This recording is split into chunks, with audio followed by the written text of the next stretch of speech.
Good evening, everyone, and welcome to the Wednesday night Finance Committee budget hearing.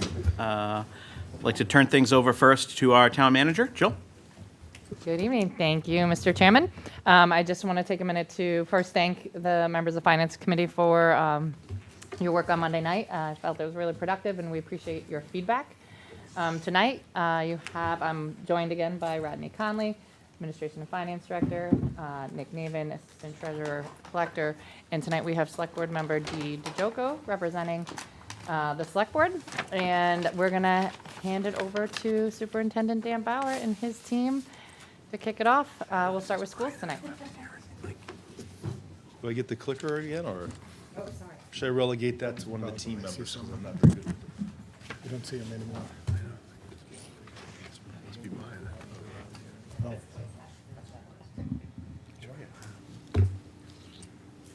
All right, well, thank you for having us here. I do want to introduce our team quickly, if that's possible. We have our finance director, Pam Crum. We have Christina Ryan, who's our Director of Student Services. We also have our school committee chair, Mike Shannon, and also Eric Crane, who, as you know, his last meeting was on Monday, 25 years of esteemed service.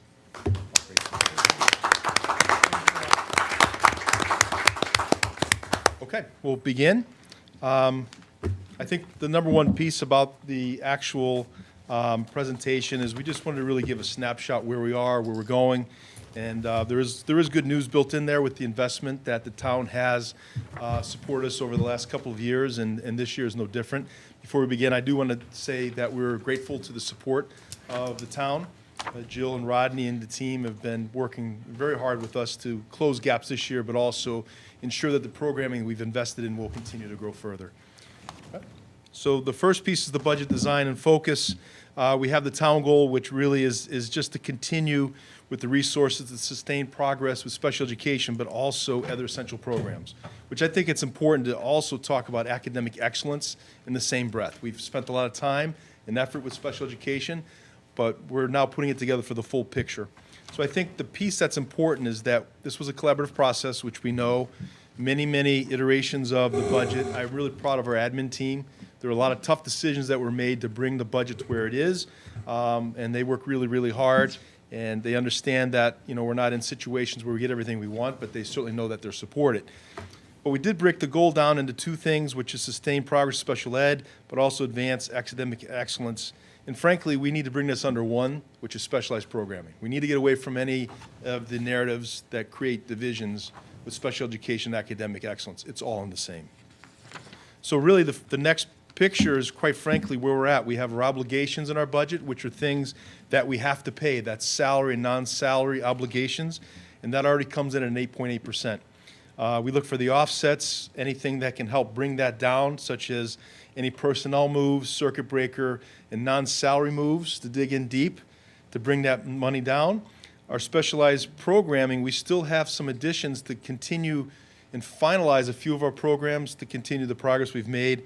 To come in at a 4.05% budget. That was the recommended budget supported by school committee and by select board. Again, a lot of work was done to get it to that point, and I think we're moving forward with a nice budget. The next slide just shows you how important the grants are to us, the entitlement grants, very substantial.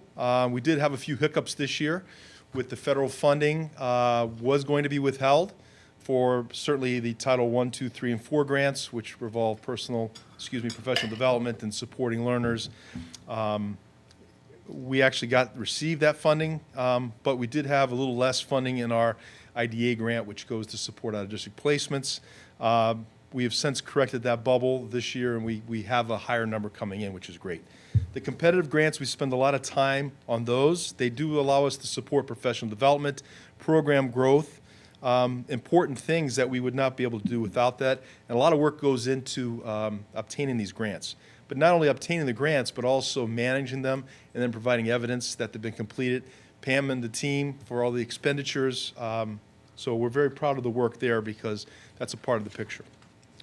I did want to show the specialized programming priorities where we broke it down into really three programs. We talked about the Stride and Embark program, which was more of the autism strand. So we've since have titled that. We've dove into that our first year by adding BCBA. This year an SOP, which is speech language pathologist. The .5 nurse, which we need because of increased medical needs with some of our students.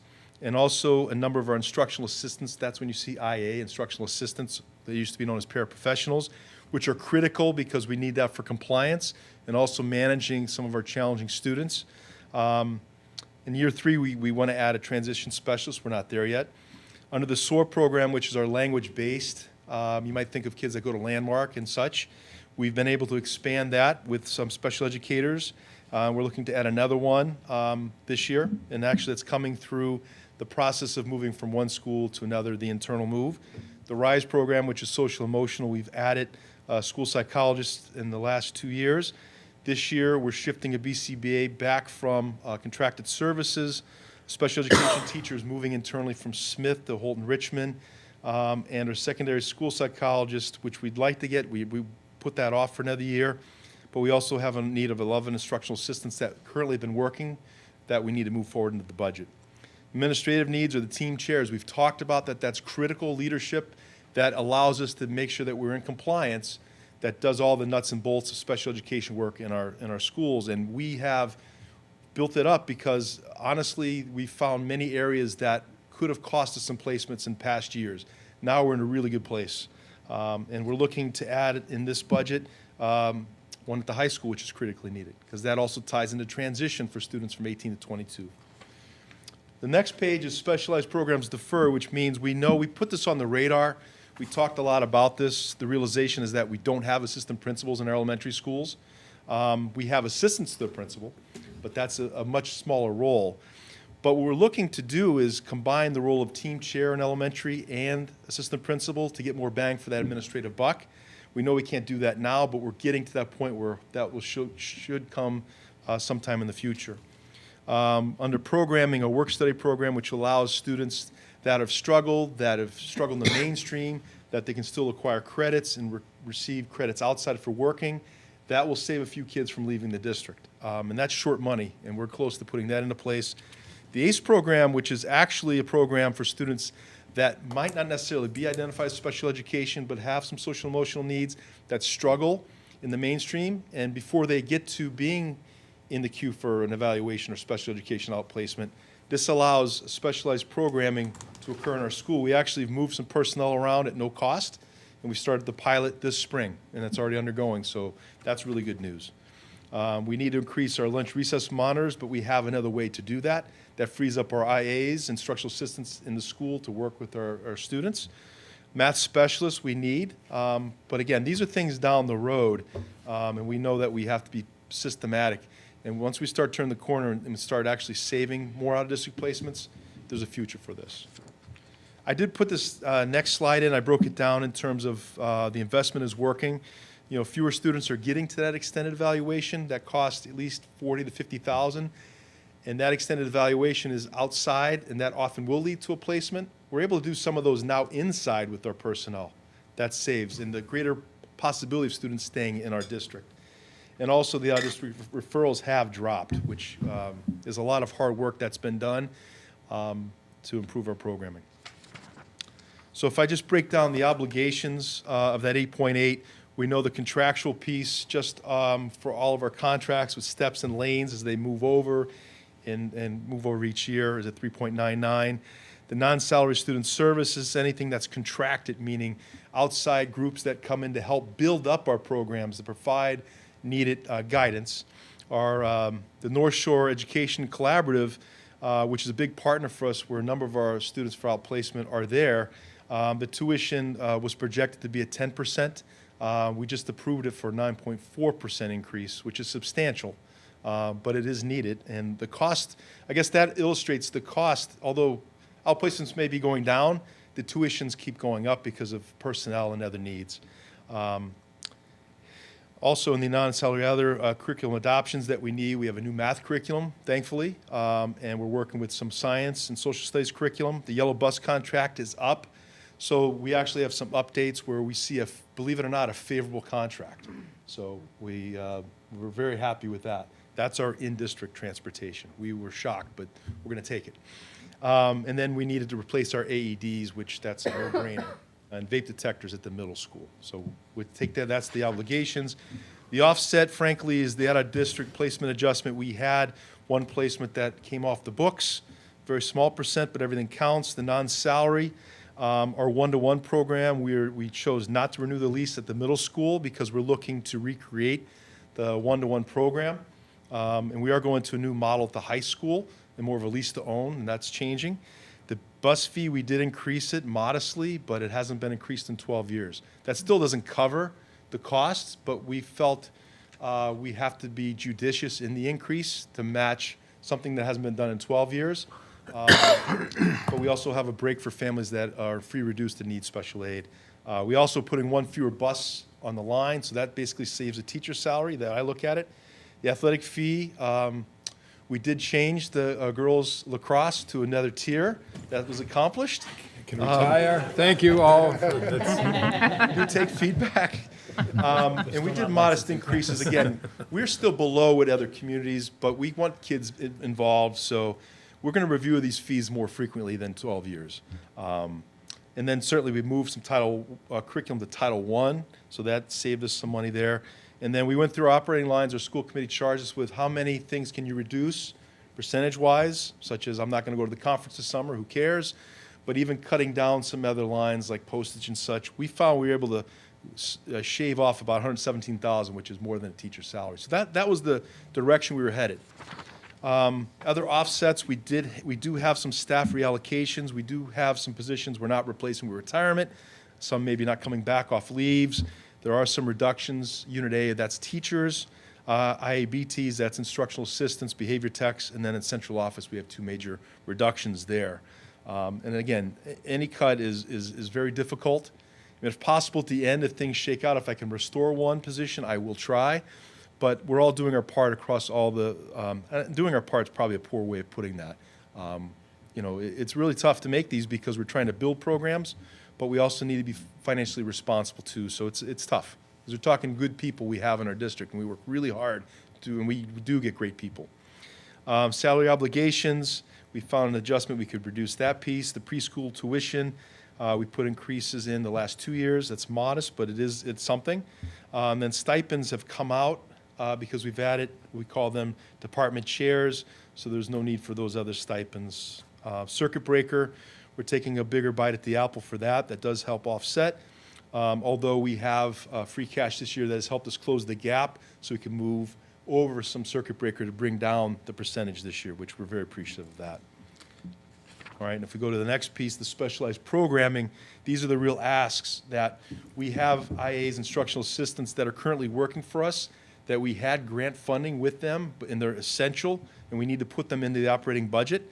The speech language pathologist is something that's critical for our Embark Stride program.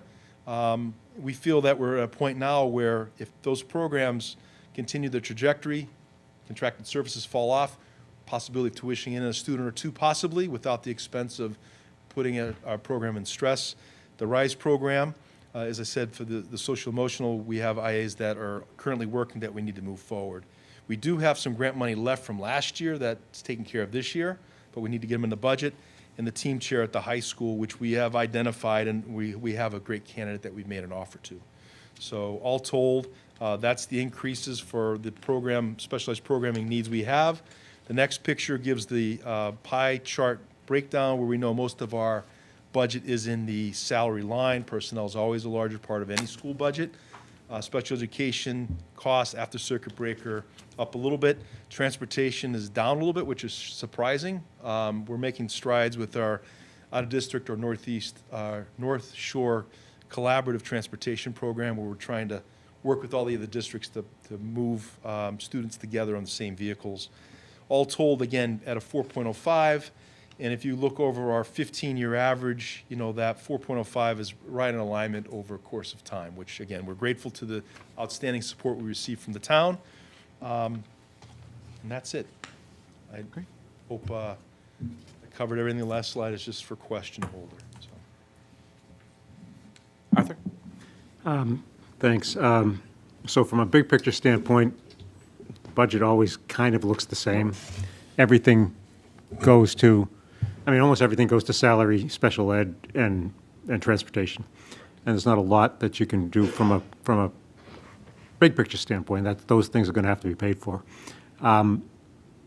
Let me ask you this. So a couple years ago, when we started on this process of trying to kind of embark upon a plan of increasing in district services to reduce outplacements, have we got to the point where we're doing that yet? Have you been able to identify people that would have, kids who would have had to have gone out that stayed? Do we know that? Or have you, I mean, and I'm asking it in terms of money, which I hate to do because it's really about the kids, but it is also about Yeah. money. So I can give you, obviously, we protect student privacy, as we know. I can talk in general terms, but we did, one specific example this year, we have a student that was actually, the family wanted out of district evaluation, which we know once a student goes out for that, that's about 40 to 50,000. We were able to manage and keep that evaluation in-house, okay? And the evaluation went very well, and the student is staying in district. That's just one of many, many examples. And I heard our team report back on that one because it wasn't looking good. But our team, with the new team chair, the documentation was pristine. The team collaboration coordination was pristine because of that team chair, but also the efforts of that team. So that's just one small example. And there are a number of other examples that we have been able to keep kids in based on the services we're providing. And And then- honestly, we've made, oh, I'm sorry. no, go ahead. No, Go ahead. I just will say that, and we're making decisions, frankly, to keep kids in. That's why there are a number of instructional assistants that looks like a lot. We're making decisions that if we spend on an instructional assistant, that is enough to keep a student in with compliance. If we didn't do that, we're spending $150,000. So those are the decisions we were making over the last 2 years. Right, and that's why we started this process, and which I 100% supported as we go back in time now. And I know it's still early in the process, so I'm assuming that you're still developing, as you've just did. You're developing these programs, and hopefully you're going to be able to continue that and expand that. What about the families? Are the families, do you get any pushback from the families who want their kids to go somewhere else? How's that going? Anecdotally, it's for that one example, it was looking like out-of-district evaluation, which then it's really tough. If it goes well, they're going to stay there. But we showed the evidence, we showed the information, so that's how we were able to keep the student for the internal evaluation. And once the parents saw this child making progress, the narrative changed completely. So that's a huge piece. I will tell you that Christina's team does an outstanding job of increasing the communication, because that was really lacking in a lot of areas. And that was just because we just didn't have enough people in some areas to do that part. So I will say that, and if you'd like, Christina can, she was just here as a, if you need, but I hear these reports on a regular basis, that communication. Yeah, no, I mean, if Christina wants to come up and just talk a little bit about it, I'd love to hear it. Absolutely. Hi there. I think we have two things happening where we have some families whose students are currently out of district and they had a very negative experience here, so they are not interested in potentially returning. We have a group of new families who are really happy with services, but were on the fence probably 2 years ago, who have since looked and explored out of district placements and who have chosen to stay. So I would say I'm very happy to say that the support of the team and the investment has really shown that we're able to provide the services students need. We're able to pinpoint exactly what certain programs are offering. We can match those services and do more. And families are noticing and are very appreciative. That's good. That's good to hear. And I think I said, and I may have even said it to you, Dan, back when you started this. I don't think you'll bring people back, because once kids are situated at a wherever they are and they're doing well, they're not going to want to switch back. So the idea was always going forward to not prevent them, but provide an option for them not to go out. So I think that's great that we're working on this, and hopefully that's going to continue. And I do remember, if I might add, you said when we were going through this, it's going to take some time, Yeah, absolutely. right? Yeah. And being the eternal optimist, wanting to move forward right away, Christina's team really had to dig in and do lots of work to build the supports in, so that confidence is built with the communication, just the structures. And the last report we have from one of our providers, contracted services, is they're ready to, the idea is for them to peel out because the program's at a point where it can sustain itself. So that's how far we've come. Good, that's good. To point out again, on the pie chart, which you don't have to put back up there, but we are always a little bit under per pupil state numbers, so anybody that thinks we're paying too much, we're definitely not doing that. So that increase, that 25% so increase in instructional assistance, is that the grant-funded people that you now have to put into the budget? Largely so. From the EA program, the Emergency Assistance Program, we received money from the state. We utilized that to bring us IAs into the schools. And with that, we were able to utilize and keep some of that money back. We knew we had enough to get us, to help us through and finish this year, but that money will be exhausted after this year. And let me also just ask you, since you said thankfully, was the new math curriculum really important? Yeah, oh yeah. Yes. Why? Tell me why. Why? It's just at the elementary level, I'm so proud of Julie Pasternak, our curriculum director, and the teachers, and Allison Day, the math specialist, because it really is drilling down, and it really gets down to, I've seen it in action. You know, it's really, it's more than just doing the rote math. They're really talking about, there's the discourse piece, and it's at a higher, the teachers really like it because they feel the kids are being pushed more. Good. Which I feel is really, we need that. Okay. Yeah, that's it for me. The budget's very reasonable, and I'm certainly going to support it. Thanks. Paul? First question I had is, I noticed you are down 4 FTEs in the elementary school. And correct me if I'm wrong, but I think there were 2 elementary teachers and maybe a math teacher or something to that effect, and a language.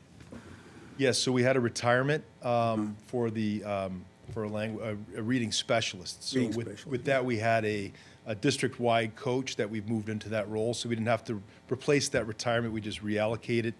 We did have decreasing enrollment at 2 grade levels, one at Great Oak and one at Thorpe. We were able to go from 3 classrooms to 2 classrooms and not overpack them, and that led to 2 reductions there. So there's no impact on class size then? Is that what you're telling me? Because I was curious to know, I think I understand that we're getting some high school students, the numbers at the high school are going back up a little bit Yes. because of the way you're conducting things and the whole effort that you've made. And I believe Houghton Richland Middle School has stayed at the same level. Is that generally correct? Yes. So, and because we built the Smith School, and, pretty large school, are we all right with the 4 other schools in enrollment-wise, or we still have a couple of schools that might be too tight? Highlands is always a little tight. Highlands, yeah. Just in general, but actually some of the kindergarten classrooms are a little bit smaller than they've been. And certainly, the numbers are actually favorable at the elementary. At the elementary school? Yeah. All right, let me ask you, the old Karnak question from Johnny Carson 150 years ago? Right, puts it up here. Yeah, right. Maybe this is for another area, but the condition of the elementary schools, not Smith, but the other 4. I notice we have to occasionally do a roof and this and that, and then we have to do debt service to cover that. Are any of those schools in trouble structurally? Or are we in danger of being too crowded in all of the schools down the road that we would have to do either additions or another approach, which would be very costly? At this point, the DPW does a great job maintaining, structurally, things are in good shape. There is a roof need at Riverside. There will be some flooring and things done this summer through a few warrant articles. So the general maintenance is certainly an item that we always go through. Down the road, some point, probably won't be in my tenure, there will probably be a discussion about, one of the buildings, but that'll be a future discussion. Not in the immediate future, though. And another item that I've heard you talk about at the school committee meetings is that the transportation, what I believe you just said you were able to get down from one, I think you're renting 3 or 4 out, or contracting 3 or 4 out? We were able to reduce one from our, we go out to a vendor, Salter's the vendor. Yes, yes. So we went from, I believe, 9 buses to 8 buses because we consolidated the routes.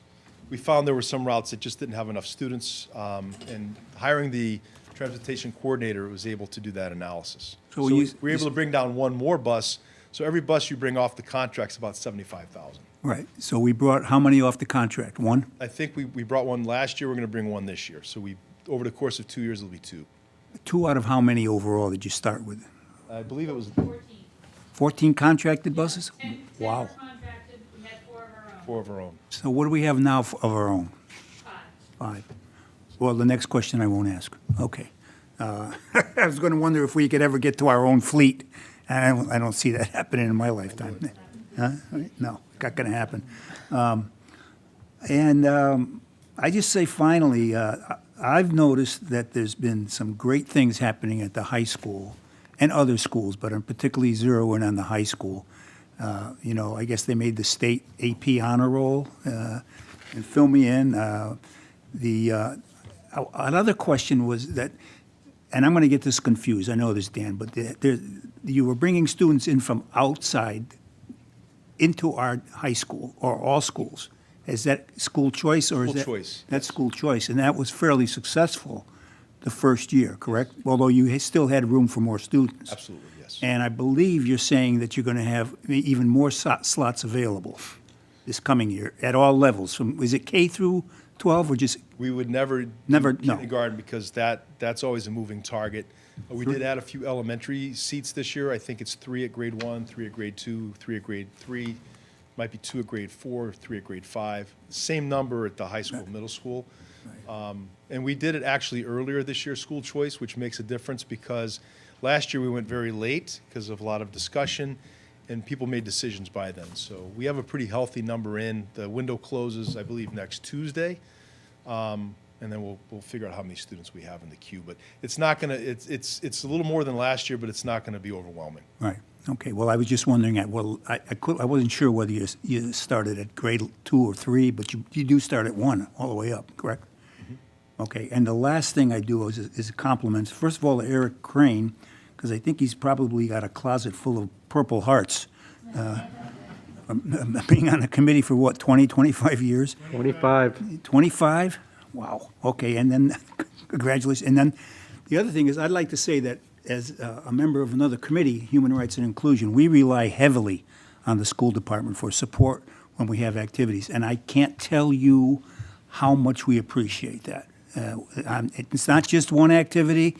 Martin Luther King celebration, Pride, there's 3 right there, and we only have 4 or 5 of major things. So we really rely on the school system, Danvers Public Schools, to help us, for the town, conduct programs. Thank you. Eric? I thought there was going to be some applause the way you were going out there, Paul. Send money.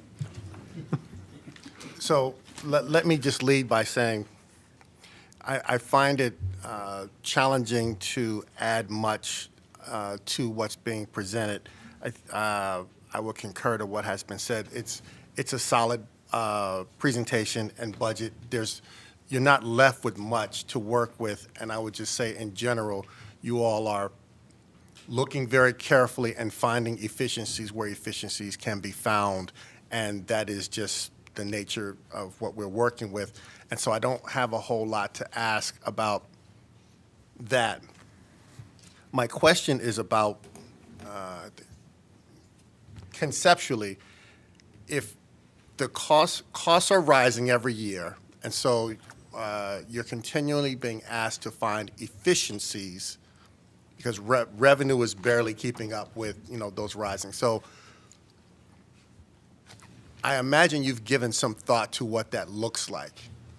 And so because at some point there's a tipping point in the future. Let me just say that we do work in multiple districts, and at some point there's a point where you just can't find an additional efficiency. You've done that, and after several years of watching you do it, it's lean, it's very lean. And so my concern is not necessarily in this budget. My concern is how we set ourselves up for the next one and the one after that. And I don't know if there's anything that you are foreseeing that we need to be thinking about this year to get ready for next year. I just don't want to be sitting in the same spot next year saying, well, we've done all that we can, and, it's really bad.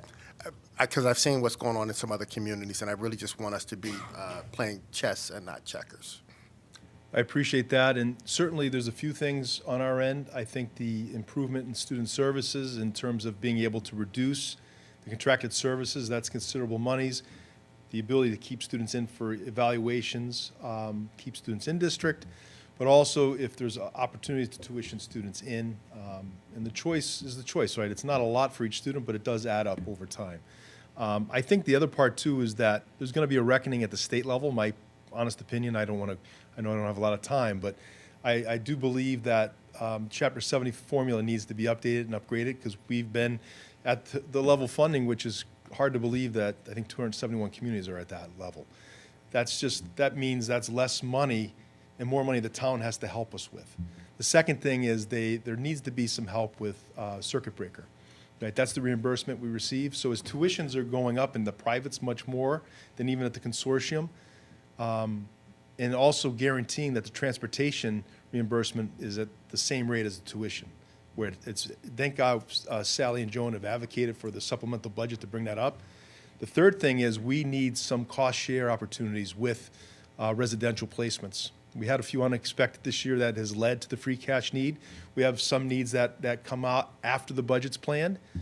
But when you're paying for, and students need it, and we're required, and that's what is needed, it's not about that. It's just about the equity in providing coverage. So if we pay for the idea would be we pay for the educational piece, then another entity or the state picks up the medical, the other 24/7 care that the residential requires.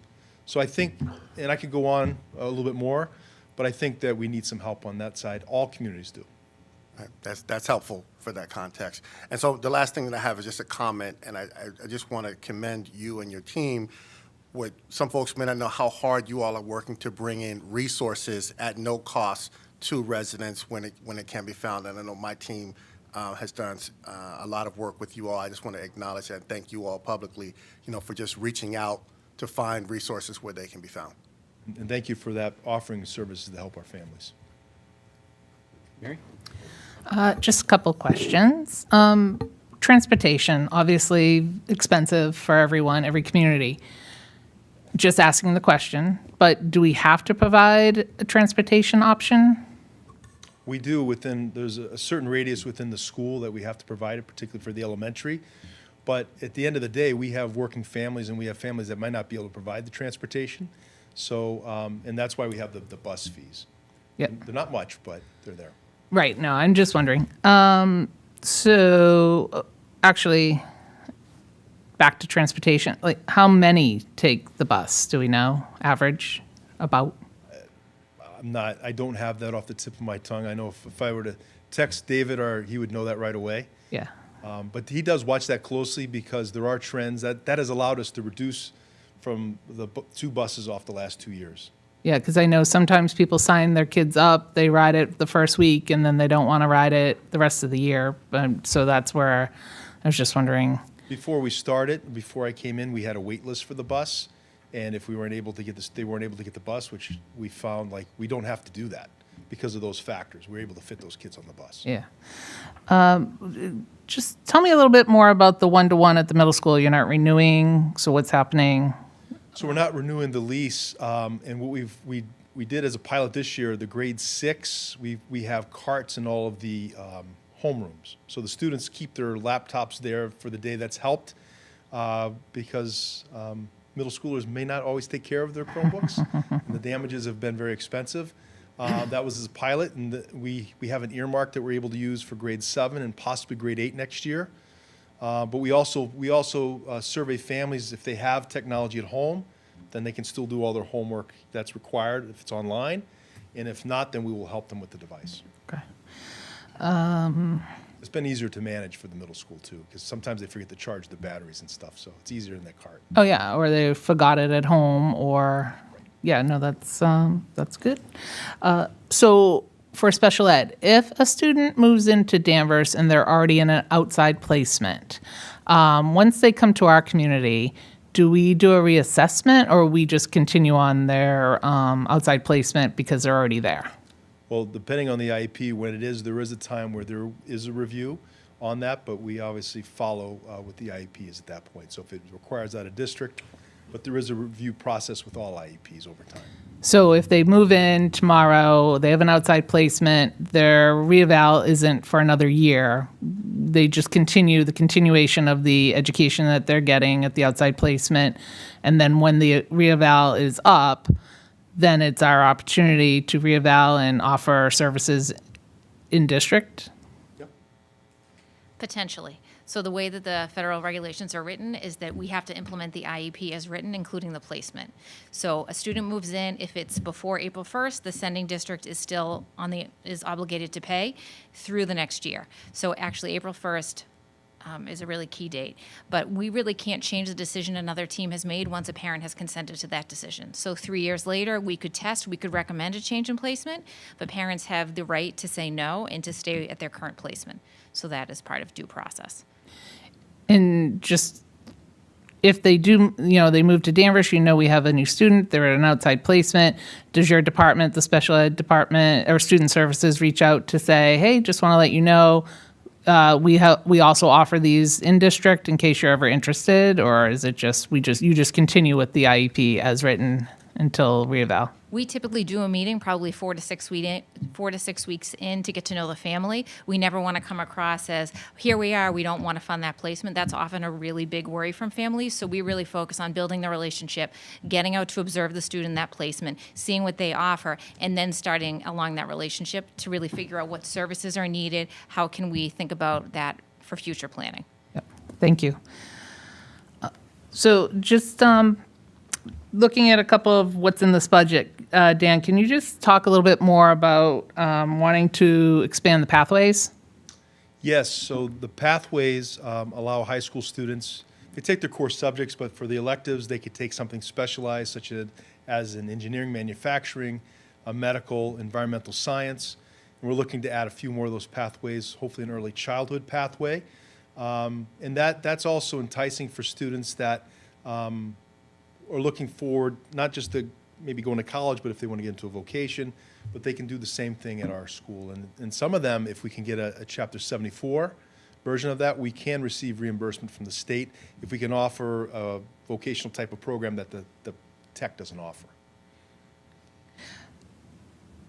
And what is the AP diploma program? So the AP diploma program is by taking a number of AP classes before their junior year, they can actually have that designation on their transcript, which actually is very prestigious and really helps students that are looking to move on to college. And we don't know of any schools around that have that. I'm sure more will start to put that there because it really is a nice carrot for students, particularly that are looking to move on to college. And does that program help shave some college time off? Like if the college accepts that? It can. Typically, if you have a score of a 3 or above, it's on a 5-point scale, and it's not within the particular child's major. But there are a couple classes that they're starting to less accept, such as AP Government. But most classes can go that route where then you can apply that for credit. And it may not always be in the major, but then enough where you can get your requirements out of the way and then maybe add a minor if you get enough of those classes. On the athletic fees, did you say that those went up a little bit? I did see your school committee presentation where they were talking about 3 different options. Where'd you land? We land on option 3, which is just bumping up each notch. It's close to $50 per tier. And we did move girls across down a tier because they have this equipment. Did I say that earlier? I tried to retire and was told I couldn't. But I think the target piece, and it's just being responsible and understanding is, our stipends for coaches are tied into the teachers' contracts. So every year those go up. The stipends have been level for a long time. So we're just trying to get up to like 25, 30% to offset those. But we know officiating fees, transportation, everything has gone up. So we're trying to be reasonable. We want students to participate. We didn't want to go the route of like a full funded sport, which I know one town not far from us, the hockey's $1,000. We didn't want to go there. Right. And then just one other thing, it's always kind of bothered me since my kids were in elementary school. So in instrumental music is a $100 fee for the elementary. But when you go up to middle and high school for a cappella and jazz ensemble, percussion, it's $50. How is that determined? Oh, that fee's always determined by school committee, and I sense that will be another review probably next year. We've talked a lot about that with elementary principals because for them to have to track down the money and stuff, it's just really tough. It's challenging. Right, because also as a parent, though, like you have to go and buy or rent the instrument. So just wondering, what is that? Is that fee cover the salary of the instructor? I'm just, I don't know, the books. It does go toward the salary of the teachers. Helps offset They get that. stipends to do The the stipends, programs yes. because it's outside of their. Contractual hours. Okay, thank Definitely you. something worth reviewing, not to interrupt, but Yeah, we've talked a lot about this. yeah. No, I just, my child took music in elementary school. It didn't work out. And after 3 weeks, I was out that 100, but, that's what it is. No, that's all I have right now. Thank you, Dan. Thank you, team. Mike? So let me start first by again, along with everybody else, thanking Eric for his service and the time that he spent. Obviously, he's here tonight as a town meeting member and not as a school committee member, so they, just pretty much everything that I had has been covered up to this point. Thank you for the girls lacrosse. I've now accomplished that in 2 districts, and my goal is to have a sweeping victory across Essex County when it comes to that. But in terms of just long-term enrollments, I know Paul talked a little bit about the capacities within the elementary schools and the positions with the elementary schools. Just to give you a little heads up, we're going to be talking about that a little bit when we get to the library and about buildings and the cost of buildings and where we're at in regards to that. I know you're not going to probably be here, or at least you don't think so, when we get to the point that we're looking at making some of those changes. But when you look at the long-term, sort of the enrollment trends, I'm sure you guys get information in terms of anticipation moving forward.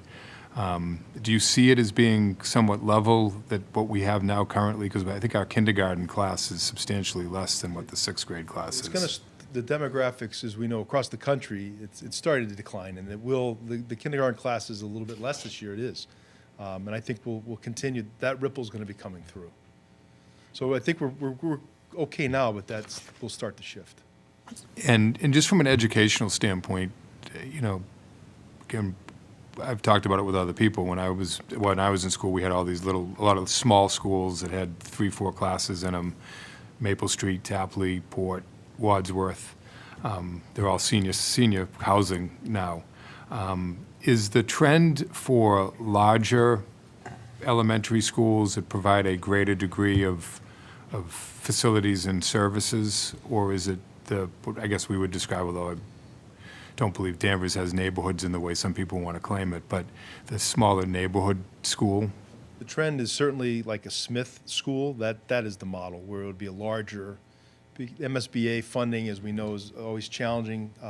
The move is less for that small community building and more for a school the size of a Smith, So which will be a larger discussion in terms of how that would go. And I'll stop there because. Yeah, no, I mean, it's because I think, I mean, again, I think that it's at some point, and certainly not within this budget, and certainly not this year, but I think long-term, and again, I think we'll get into this a little bit more with the library, but we need to do I think a comprehensive plan and a master plan within the community that looks at all of our public buildings and where we're at with these, and obviously the schools are to some extent the largest capacity that we have in the standpoint of public buildings. So, you know, it makes sense to have a plan that's going to be able to make a determination what best suits. And if educationally, we would probably, I guess you'd say, be better off with 3 larger elementary schools that had that level of facility and services than we have with the 5 somewhat smaller schools. Correct. Yeah. That's why I'll have that conversation later. Yeah. Thanks. Ted? Just to pick up on that point, I actually was looking at that too, and I emailed Kathy Ellsworth today to see about the number of Danvers births going back to 2000, and there was a dip. The 2 classes we're seeing now are effectively what I would call the trough. The births, go figure, they correlate pretty tightly with total enrollment in the district at each cohort. And 2020 and 2022 were materially smaller than all the other years before and after. And if you look, 2021 there went back up, but then if you look back to 2000, it's pretty much a wavy line. So I don't think we can assume that the number of kids is on a long-term trend down. That was just from but she did a great job getting it to me this afternoon. I asked her right about when I bugged you, so she didn't. She turned it around pretty fast. Just to go back to a couple things, can you, on the one-to-one Chromebook change, has the district's philosophy on using technology in classrooms, what's the vector of that travel right now? Is it increasing or decreasing? So that's a great question. We've had lots of discussions about actually decreasing, right? And we certainly know the model at the K2. We used to have we've had full classroom sets, but we're going to actually cut that in half. You know, we want to cut down the screen time for sure. In 3 through 5, it's going to stay the same class size for now. But I will tell you that our science curriculum, the Open SciEd piece, is really back to more of the rote processing and writing, which actually allows you to process at a higher level, really, instead of just the typing on the screen. So we've been talking about, like, how can we start to look at things in a different way, as opposed to just relying on the technology all the time. And that is a philosophical, if you look, the program came in 2016, but pretty much everybody started to do that. But that's not the golden ticket for higher level thinking. And we're seeing more, I just call it discourse, basically more interaction at the high school level. We did walkthroughs the other day, and you can see it's coming. Where that's going, I'm not sure. We're going to change the model at the high school to actually give them a better model for the things we might need them to do where they can take that to college. But there has been a lot of discussion about, do we need as much screen time as we have? Good. I'm glad we're having it. I agree. The direction of travel, I would hope, would trend less.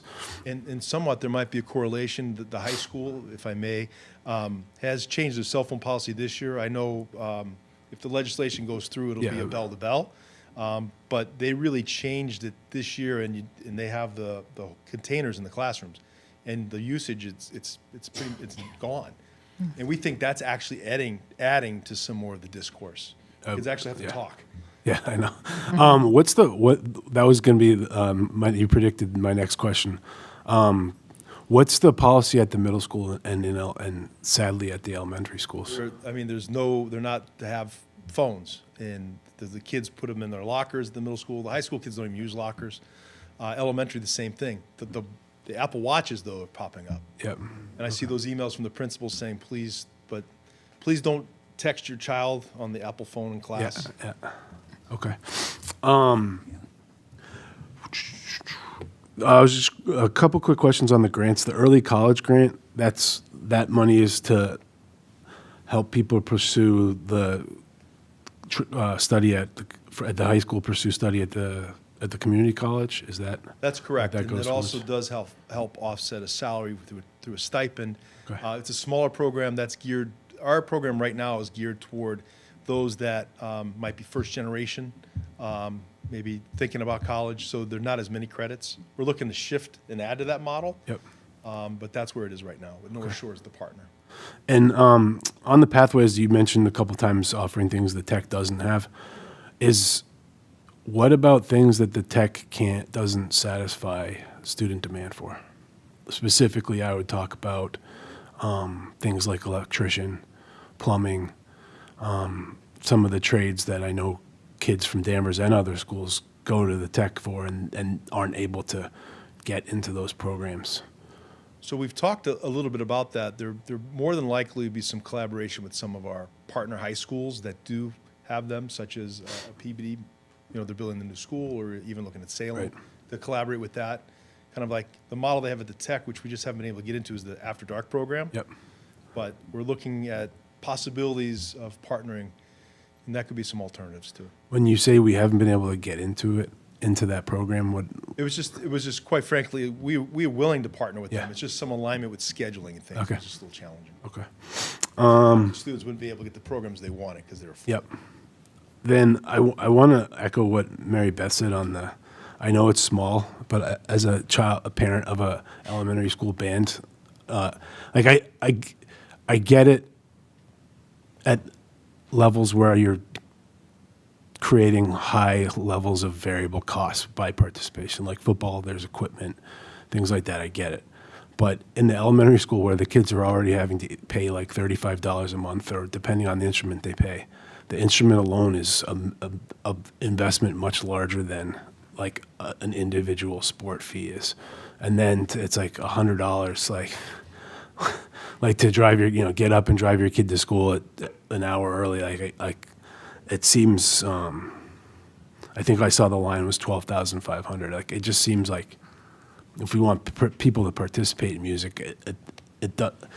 I appreciate that we're trying to balance budget and create revenues, and I promise you I will still feel this way after my kids are no longer subject to the $100 fee. I think it's a right of parenthood to have a 3-time used clarinet in a closet. I've got. 'Cause I know we have two. Well, that's of the them. point. It's the band. It's in addition to the instrument, the rapidly depreciating instrument, and then kind of on the thread, like the athletic fees. I get it that we have to raise them. Is there any like? I went to watch, and Dee might sympathize here. I went to watch my niece play basketball this winter, and I was just surprised that parents had to pay to watch the girls' basketball team. And again, I can compare it to football and say football is an expensive sport. The fees that they pay for football don't cover the insurance, they don't cover the equipment, things like that. I can sort of get my head around it. But when you're talking about basketball, where, I don't know, it's a dozen basketballs that you have to buy to run and pay the coach and the referees, but that's no different than many other sports that I don't know, we don't charge because we can't, because it's outside and we can't force people to pay. Like, what's the rationale on charging for girls basketball and not charging for girls lacrosse, or for baseball at the Twy, or for boys basketball? I'm assuming we charge for boys basketball. Like, how do we, like, what's our thought process there, other than we can because there's only one way in and one way out? I'll be honest with you, Ted, a lot of that's been established where they've done that piece, and we've tried to work with some of our students that, Yeah. you want students to go to the games, but they have to pay Yeah. the fee as well. And I know we do use some of that to offset. The athletic budget does need some work on that piece, but definitely. And I acknowledge it's not unique. coming from. And I acknowledge it's not unique to Danvers. I know that, like, I think it seems like it's pretty much most places. But I guess, like many things in life, just because other people are doing it, I don't know. I don't know that it necessarily means we should do it too, because it adds up. It's not $2. It's like $7. Like, over the course of a season, you're paying an extra activity fee to watch your kid play, which seems like kind of crazy. My understanding is that there was a time not too long ago that we made enough money off of the Thanksgiving Day game. Basically, that we play the prep in the beginning and we play Thanksgiving, and between the gate that we got on those two games, it paid for all of the coaches as a result of it. So those days have already changed. But I will That tell was actually quite a long time ago. I remember it like it was yesterday. And then on the out-of-district transportation for the special ed programs, roughly how many kids are we transporting? Yes, please. Thanks. Okay. Unfortunately, we really can't give a number for that because that could potentially breach student confidentiality. Like a total number for the district? We are obligated to provide transportation if the school is outside of Danvers. So I would go I know under that. under that phase. We have, depending on the distance of the school, sometimes parents will say, I'd prefer to drive, and we reimburse. But I would say majority of students are transported. So I guess I have a hard time understanding why saying the total number of students that we're transporting out of district would violate any confidentiality. The main goal of my question, if we're spending $2.5 million, we're talking about areas to save money.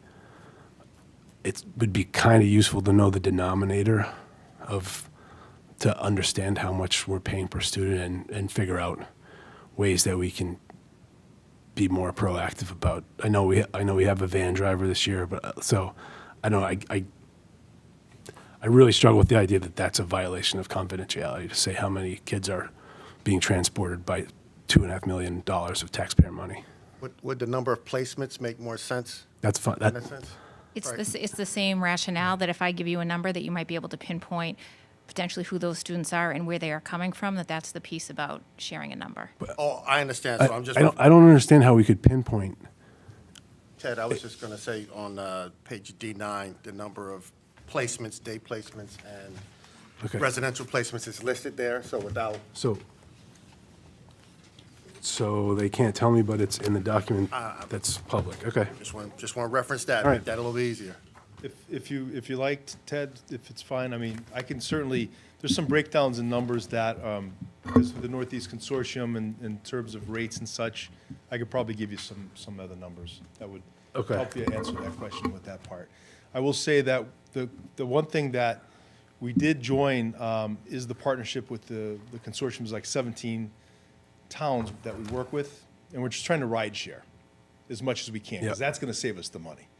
So if we have, let's say, 5 students going to one placement, sometimes there might be 2 vans taking 5 students. Right. But if we can pick up a student in Peabody on the way and a student in Beverly, that's with the routing systems and such that they've developed at the North Shore.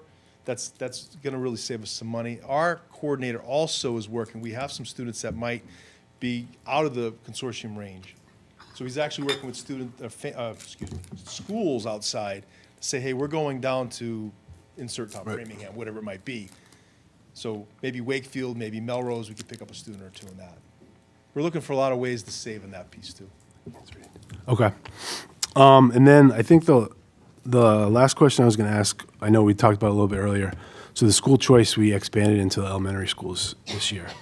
And it's my understanding that parents within the district can't volunteer to transport their kid to another school within Danvers that's got a smaller classroom size. Like, my kid's in a 24-person classroom. I think he'd do better if I could send him down the road to the school with 17-person classroom at his grade. And that's not an option for people in Danvers right now. Is that correct? Correct, right. That's just stuff, right. So I have trouble with the idea that we're allowing people from out of the district to choice in and take advantage of those, holding all other things constant, those like the best slots or the least populated classrooms in the district when our own parents aren't able to. Especially, I know we do get some money to have the people educated within our district, but it's I think it's fair to say it's not a profit center. It's really to help keep our schools vital, especially at the high school, keep people participating in activities and keep and have a good vital community. At the elementary school level, I think there are more valid concerns, and that they have been balanced out, and to some degree with the smaller classes in the lower part of elementary school right now, that's self-corrected. But I hear people I've had my own concerns at times about the load balancing between the elementary schools or the large classrooms at Highlands, as you mentioned. I know other parents do too. I'm not sure that I would continue to support expansion of the elementary school choice in if we're not going to allow that same choice to our own Danvers parents. And I wanted to say it again. I know we talked about it today, but for the benefit of the school committee to hear it too. Like, I don't think it's fair, and we need to be very thoughtful about the equity there.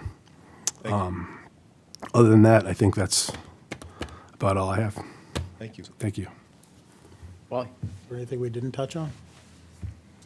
I'm just going to say, first of all, thank you, Eric, for 25 years. And 23 years. 25 years. I'll add for you. And Dan, thank you for your presentation. Anything else coming down the pike that we don't know about that's expense-wise? No, I mean, we're working to close the books for this year with some unexpected residentials that have popped up, and the town's helped us with that. We're looking for, we'll utilize the money we held behind in the grant to help offset that as well. And we did a budget freeze this year, just anything at the end we can utilize to help close the books on that. We have a good plan in place for that. I think in terms of the enrollment, it's been steady in terms of, it's exciting the programs that we have at the high school that are coming in, and it is exciting to hear when a few students have come back from other schools to come back. And there's a few that have joined the lacrosse team, which is good. So. Thanks, I'm good. Thanks, Dan. Good budget. Questions from the audience? Nova?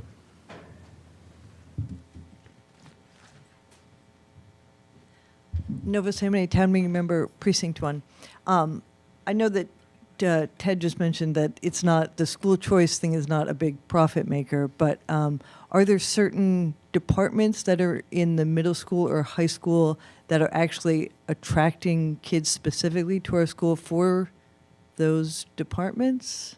Like, I know we have a very good performing arts, and so I don't know if other students from around the area are coming here specifically for certain departments. Thanks. That's a great question. Holistically, I can certainly think that the attraction are the options we offer. It's a blind process for application, so we do not ask, as they come in, if there are more slots, more applications than slots, we have to do a blind draw. So we don't ask any of that feedback as they come in. But I can tell you anecdotally, I know some of the students do participate, as all students do. So, but I would think in general, the positive momentum has attracted students. Thank you. Bill? You don't have to, Bill. No, they don't do cursive anymore. You want to just sit back down? Why do you, now he's going to talk about cursive. You're working He on was it. going to do it. All right, just a reminder to set the 3-minute timer. Light cursive. Bill Bradstreet, town meeting member, precinct 1. When you talk about the music department and instruments and the cost, I know it was a long time ago when my youngest was probably older than some of you people are now. When she was done with her clarinet, I donated it to the school.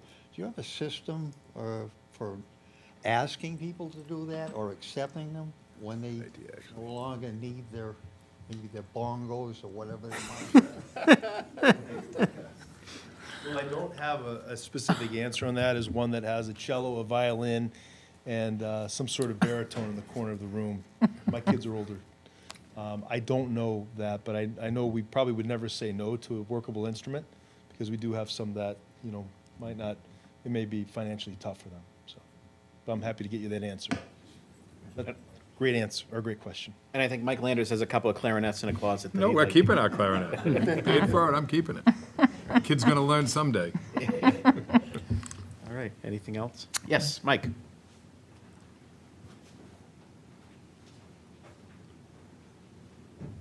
Mike Shannon, President Chair of the School Committee.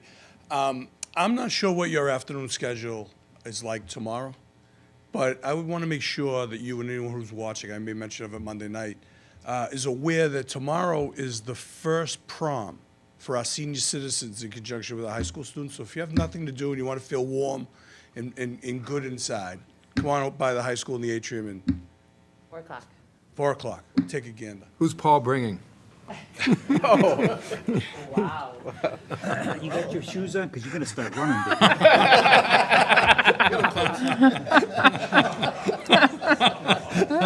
Still move, mister.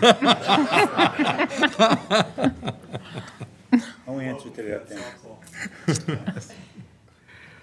I've got a used accordion. It's about 50 years old. Anybody wants it? Well, Move the budget, approve the budget as the motion, is there a second? Second. Motion and a second, all in favor, say aye. Aye. Opposed? Motion carries unanimously. Dan, thank you. Thank you for your Thank you. continued support. Thank you We all. appreciate it. Thank you.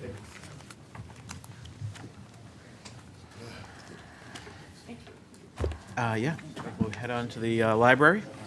And thank you to the school team. It's funny you asked that. Like, asked Kathy. I The saw- superintendent and the I added team up the- were incredible to work with through the Well, process. those are small. Yeah. And you read like the Wall Street Journal stuff about birth rates. Good work. I know. We gotta fix that up. I'll see you at the library, Eric. Thank you. But it's actually plans. I'll send it to you. Alrighty. Yeah, right. It looks like that way too. No more questions. Yeah. I don't know why this- Thank you, Mr. Chairman. Thank you to the superintendent and the schools. Next up is the library, and I will turn it over to Noel Bach, and we have our library chair here, Donna Hopkins. Yes. The so you're- trustees chair, I should make Yes, it so clear. the trustees chair, so Donna. Donna is here with me tonight. Moral support. All right. Oh, that's the wrong direction, I guess. All right, there we go. So thank you very much for having me tonight. So I know the big talk of the library budget this year is that we do have a 7% increase, which is not something that we're used to seeing for the salary line. But that is due to the contractual obligations of the town with the library employees. The employees did unionize in the last couple of years. And they did a compensation and class study, which resulted in right-sizing the pay of the library employees. So the increase is due to that, so that's not anything unusual once we've gotten that done. We do want to focus, both the town and the library, on the retention of our really great employees that we have, and this was a vital step in the process so that the library can continue to provide excellent service to the residents of Danvers. So that, I know that's always the big standout number. So did want to address that right off the bat. We did reduce our supply budget by 25% as just one of the things that we could do this year.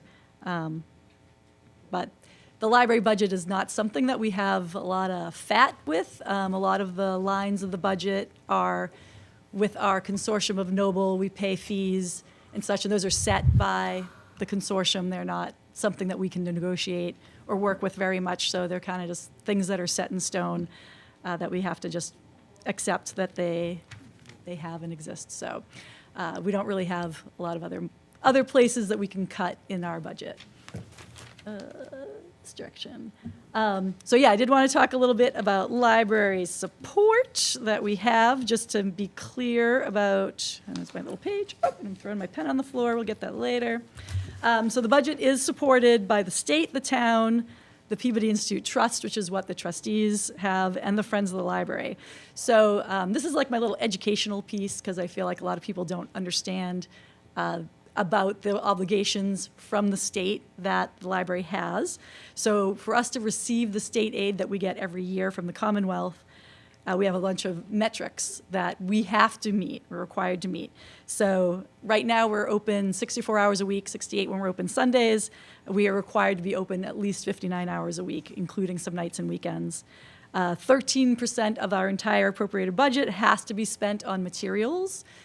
So that's everything, from books and audio and even everything like that's e-books, things like that too, that all counts in that, but that's 13% of the total budget has to be that. The MAR, or municipal appropriation requirement, must meet or exceed a 2.5% increase of the average of the last 3 fiscal years of the library. So as you see my formula there, Library also must be open to all residents of the Commonwealth. We can't charge for normal library services. That has come up before, where people, can't you just charge for like going to a program? The answer to that is no. We are required to lend materials to other libraries in the state, and there are two big major reports that we have to do every year. The annual report information survey, which we just call ARIS, and our state aid application that we have to fill every year. So our money isn't coming just from the town. We do have state aid money. The trust does every year. Employees who are doing professional development, especially if they're pursuing a master's in library science, that money is set aside so that they can have some funding for it. It's up to 50% is what we can reimburse them for if they're doing that as well. So I'm going to say, what else am I using my trust money for too? We also use trust money funds to help support the archives as well. So that's part of what we do with the trust. And then the Friends of the Library, basically, they help with all of the museum passes that we have are all completely funded by the Friends. And then they also give us, or they provide a lot of programming as well, and will help out with other initiatives that we had, like the mural that we got done, for instance, in the children's room. They helped fund like that, and other things like that. Like they'll help chip in. They only have so much money themselves, obviously. They're not having big bucks, but they will help as we can. So we do have multiple sources that we're pulling from. Like we aren't dependent just on the budget. Like our programming money, none of the programming that we do comes at all from the town budgets. So that's all money that we have to depend on to come from the trust or from state aid or the Friends. So there are some areas of service that we have at the library that are only funded by outside the town sources that we have. But I did also want to highlight some of our statistics as well. So this is when I do that ARIS report that I was talking about, we have a lot of statistics we get out of that.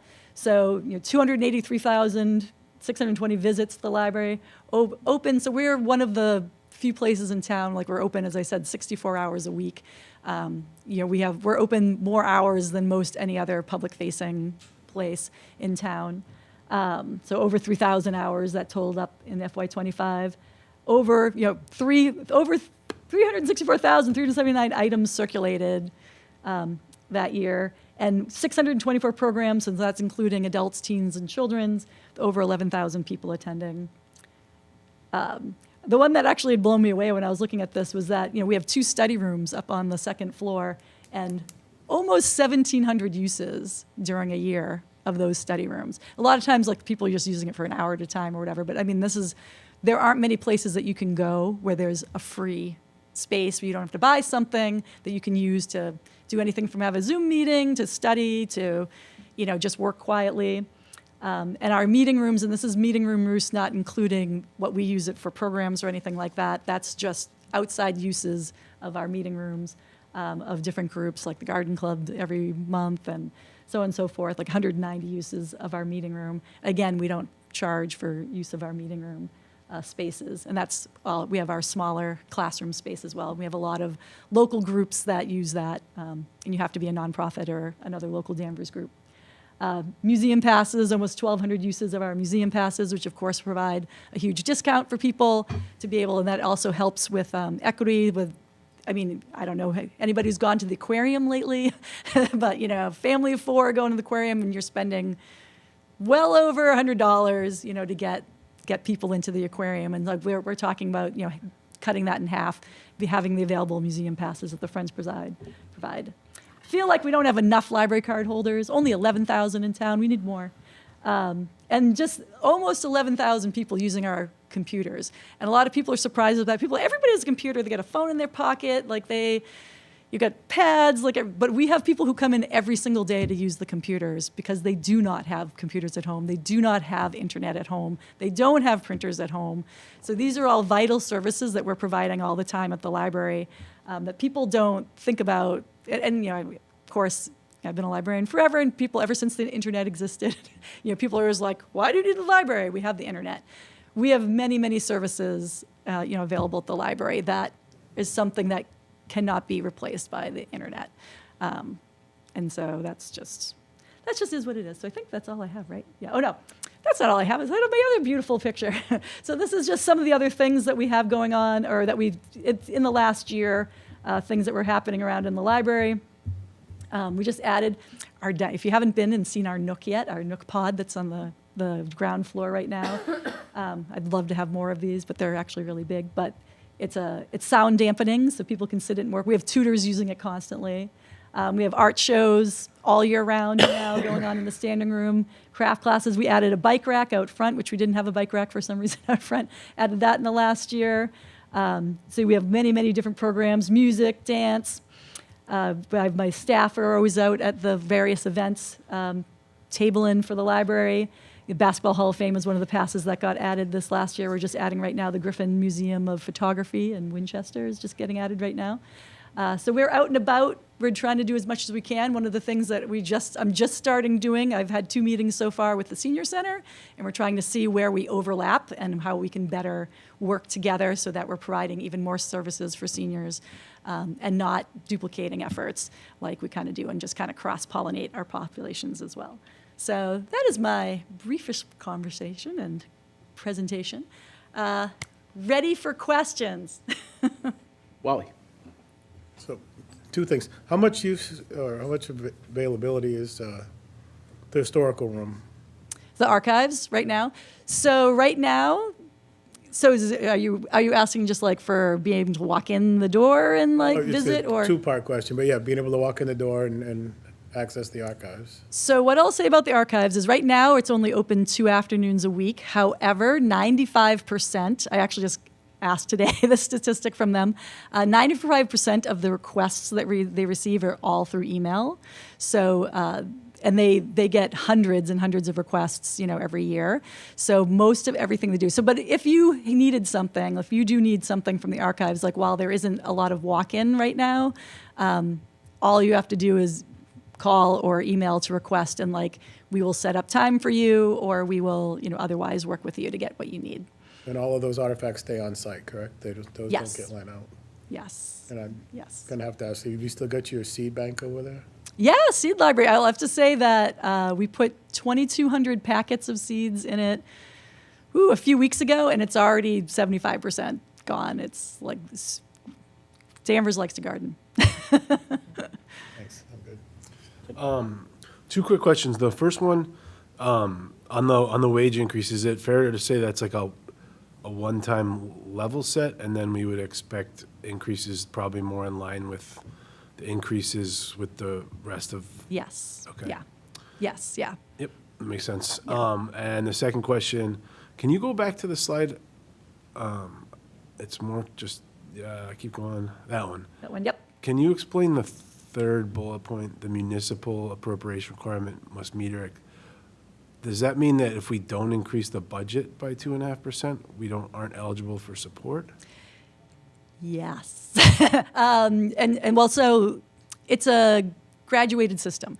So what happens is if we don't meet one of the requirements, and I'm saying like literally if the number was $2 million and we came in at $1,999,698, they would say you're not meeting the requirement. Like they will say that. But what happens is they will decrease the amount of state aid we get by a percentage amount. So, and it depends how, I don't want to say egregious is not the right word, but how much we're not meeting the mark on anything. So if we met the mark on everything else and that was the one thing, like it'll be less than if you, you're like, oh, now you're only open 50 hours. Now if you did a big cut. The state also takes into account, like if we were cutting the library more than other departments in town, like that's a whole nother thing. And what happens is, first, you have to apply for a waiver. So if you don't meet the marks, you have to apply for a waiver with the state. The state will decide how much that they're going to give you.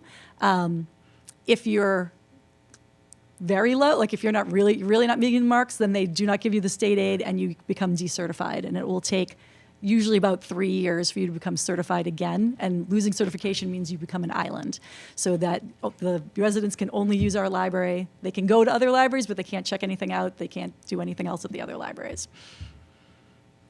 So if we were meeting all the other marks and we were still open 64 hours and the budget only went up by 2% one year, we'd probably be okay. No. Well, I mean, they would cut some of our state aid. They will cut if you do not, yeah, it is, they have strict requirements. The only time they let go of this was during the pandemic. And so many libraries were in trouble in towns that they just got rid of all the requirements for a few years. But now that we're back to where we're supposed to be, it's all about making sure that libraries are adequately supported. Yeah, I mean, obviously, right? I get the, Yeah.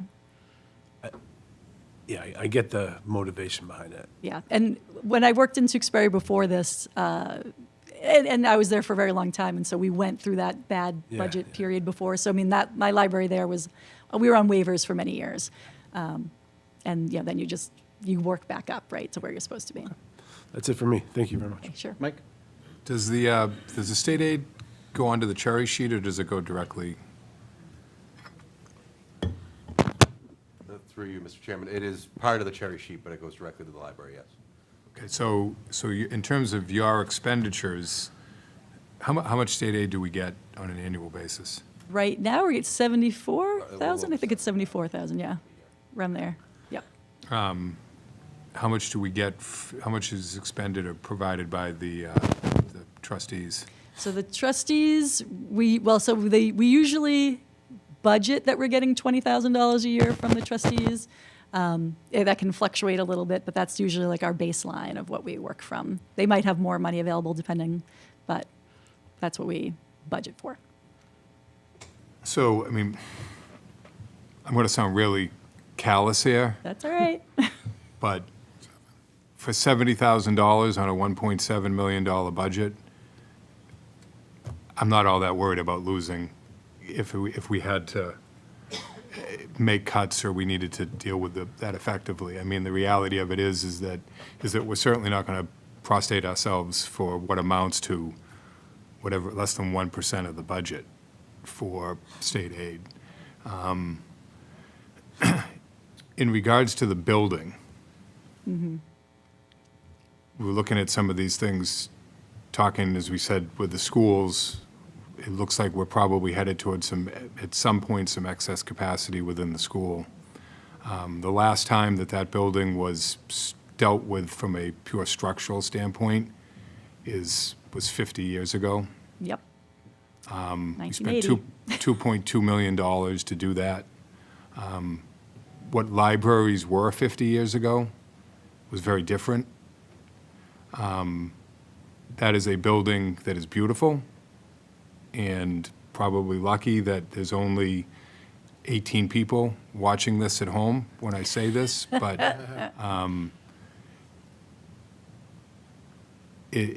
I don't know if we can get to a point where we could justify expending $25 million to deal with the structure and the issues with a 120-year-old building for a program which is very beneficial, but is not best suited potentially for that space. And I guess my question to you is, from an operational standpoint, how difficult is it to operate with basically what amounts to a 4-story building with antiquated spaces, with small spaces that are not set up for 21st century use? If you had to design a library for the 21st century, would it look anything like what that building does? Oh, that's a hard question. I guess the answer is no, because it isn't really that hard of a question. You run a library. I mean, if you were going to design a library, my guess is you're not designing it that looks like that with 3 stories and all kinds of spaces that are hidden from other spaces, and I mean, there are well, I'd actually say we do not have many hidden spaces at the library. well, you shouldn't have any. Is the reality of it. Like, it's I mean, I probably can't count the number of libraries I've been in, right? Like I've traveled all around the state and many other places and gotten in different libraries all over the place. And if you're going to build a library from scratch, is it going to look like a Georgian revival building? No, that's truth. But that is the building that we have, and it has been over the years adjusted, to be able to have a lot of the things that we need to have. Now, are we saying, like, could we have a much better building that would serve our residents better? Even just keeping that building we have. I mean, yes, like, we could. Certainly, it needs to be updated in lots of ways. And we could serve our residents better. I'm not saying that that's not true.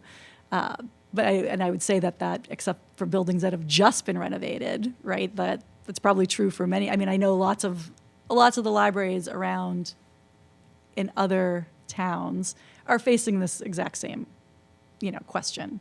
Yeah. How long do you think, based on where you're there, that you have until it becomes a real problem based on the age and the facility condition? That is, so, what we've been doing for many years at this point, right, is, we're maintaining, it's been maintained the best as it can be, right? I am not an architect. I am not a buildings person, so I really probably can't answer that question. Jill and I have had some early conversations just about, when you get to that tipping point of... Yeah, when do you think you get to the tipping point? I don't know if that's a... If I may, Mr. Yeah. Chairman, coming from a community who just built or renovated a library, happy to shed a little light if that's wanted here. And Noel and I have talked, the first step is really the assessment of the entire building. In the city of Gloucester, we've talked at length about this, it was a strong partnership between the city and the library board, and they started a whole separate fundraising arm to do it. The price tag's $29 million. The city has to take on that loan, that debt, because to receive the grant from the state, the city has to essentially own the library. So it's complicated. We had an extremely active, Eric can speak to just how active the volunteers were.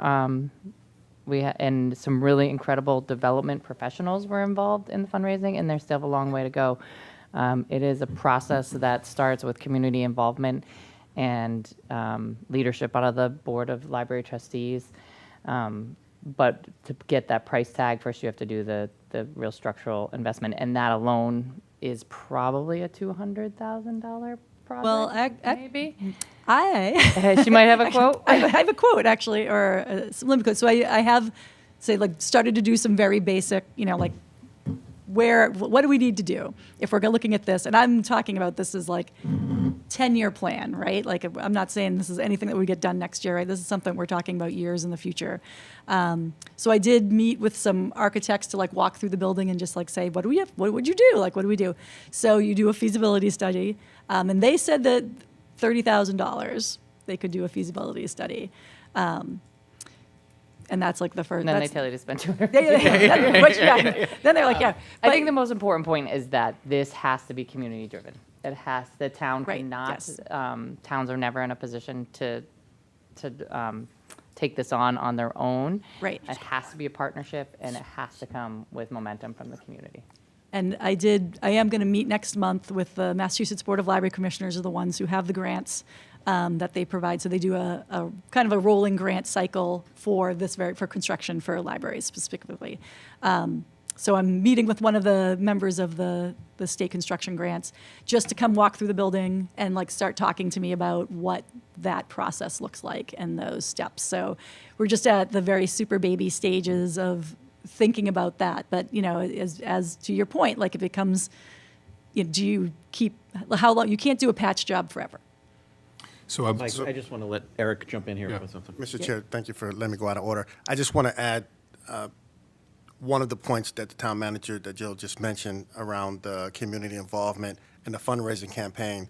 The building has opened and the fundraising campaign is still going on because they haven't hit their targets yet. So I think it's important to hear a $29 million target that the town, the municipality took on.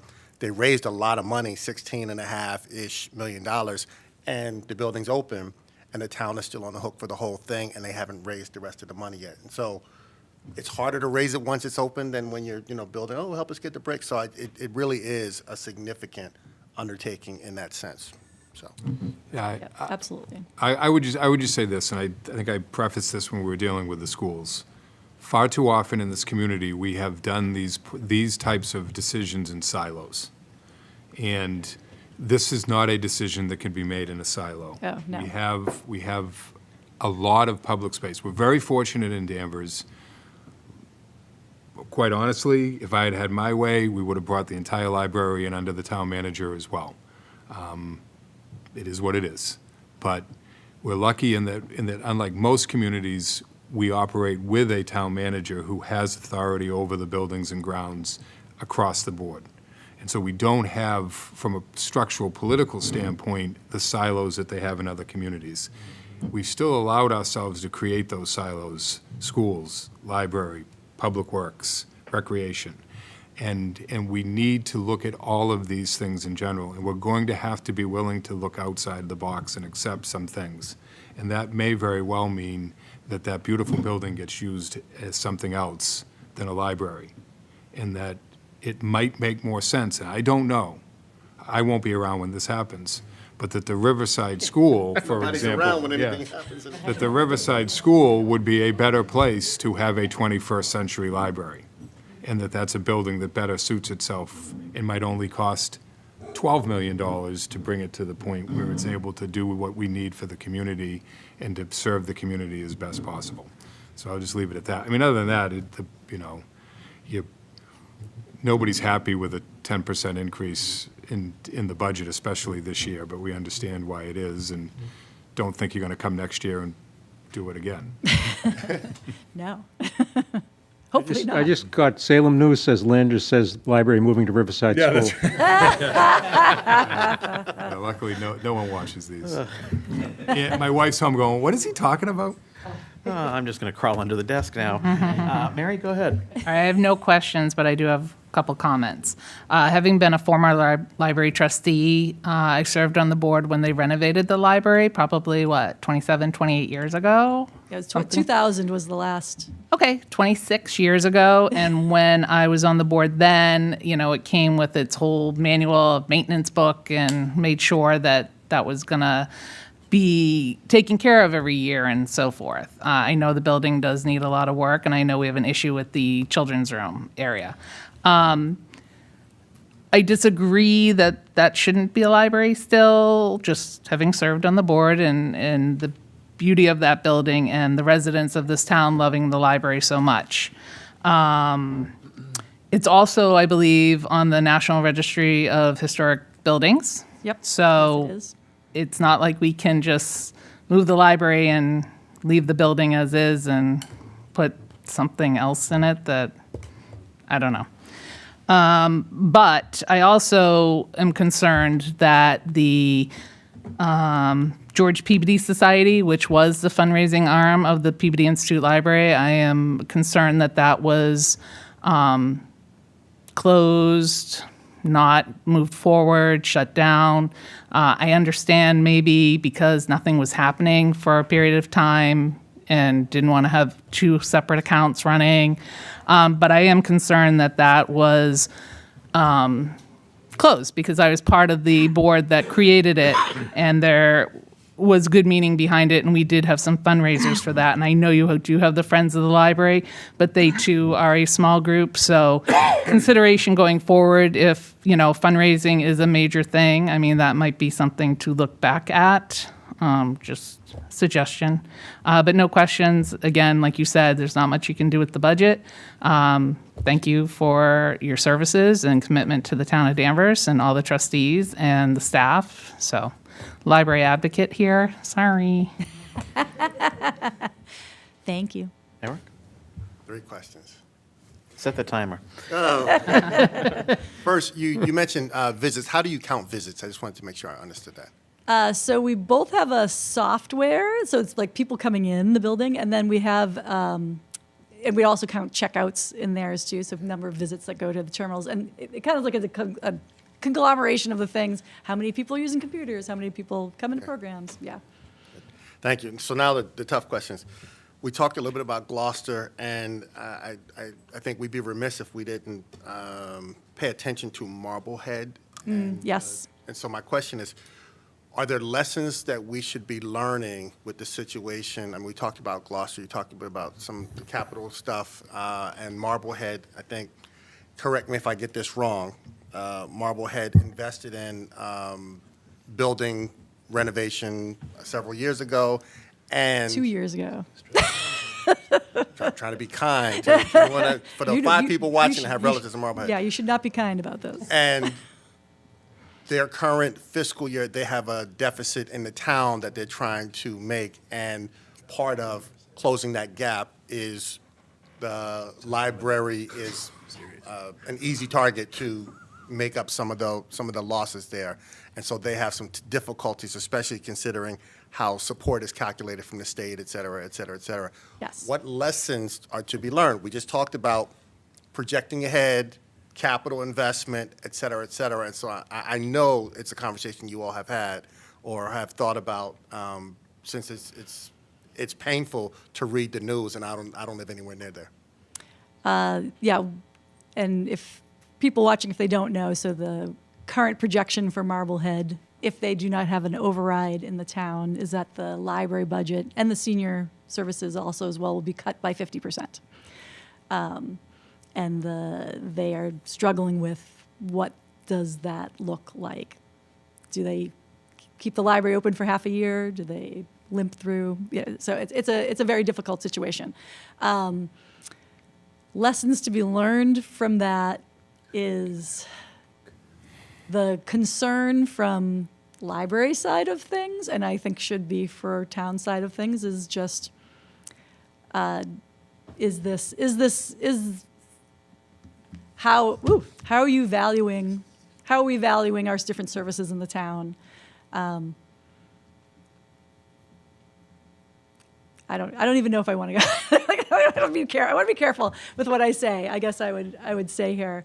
I mean, I have talked directly to the director in Marblehead and been in meetings with other library directors in our consortium who are also, Stoneham last year had a similar situation where they were originally zero budgeted for a while too. And I think what libraries bring to the communities, is much bigger than what our budgets are. What we are giving back. I think I didn't mention it here tonight, but it's like that 364,000 items that we check out every year. Like it ends up being $4.4 million that people are not, in tight budget times spending out of their own pockets for things that they need. And you can extrapolate that out. So there's a lot of value coming from libraries. And you say our budget, our entire budget is, the school's increase is more than the entire library budget, right? So I think it's hard to say that when towns want to pick and choose what they're looking at cutting, I think it's done often for political, perhaps, or perception reasons. But And thank go you. ahead. And I know I didn't mean to put you on the spot, but I'm like, wow, hot seat. but my concern is, again, it's looking ahead multiple years, and if we don't pay attention to the lessons that others are learning, painful lessons, then we may make similar things. Not much different than looking at our own history. What have we learned from decisions that we've made that we might make better decisions? That is part of what our charge is.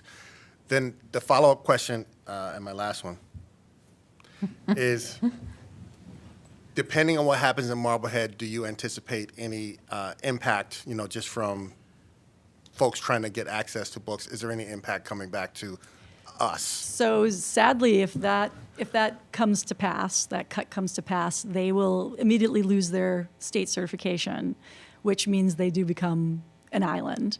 Is that more money for us? No, I don't think so. I don't think that's how that works.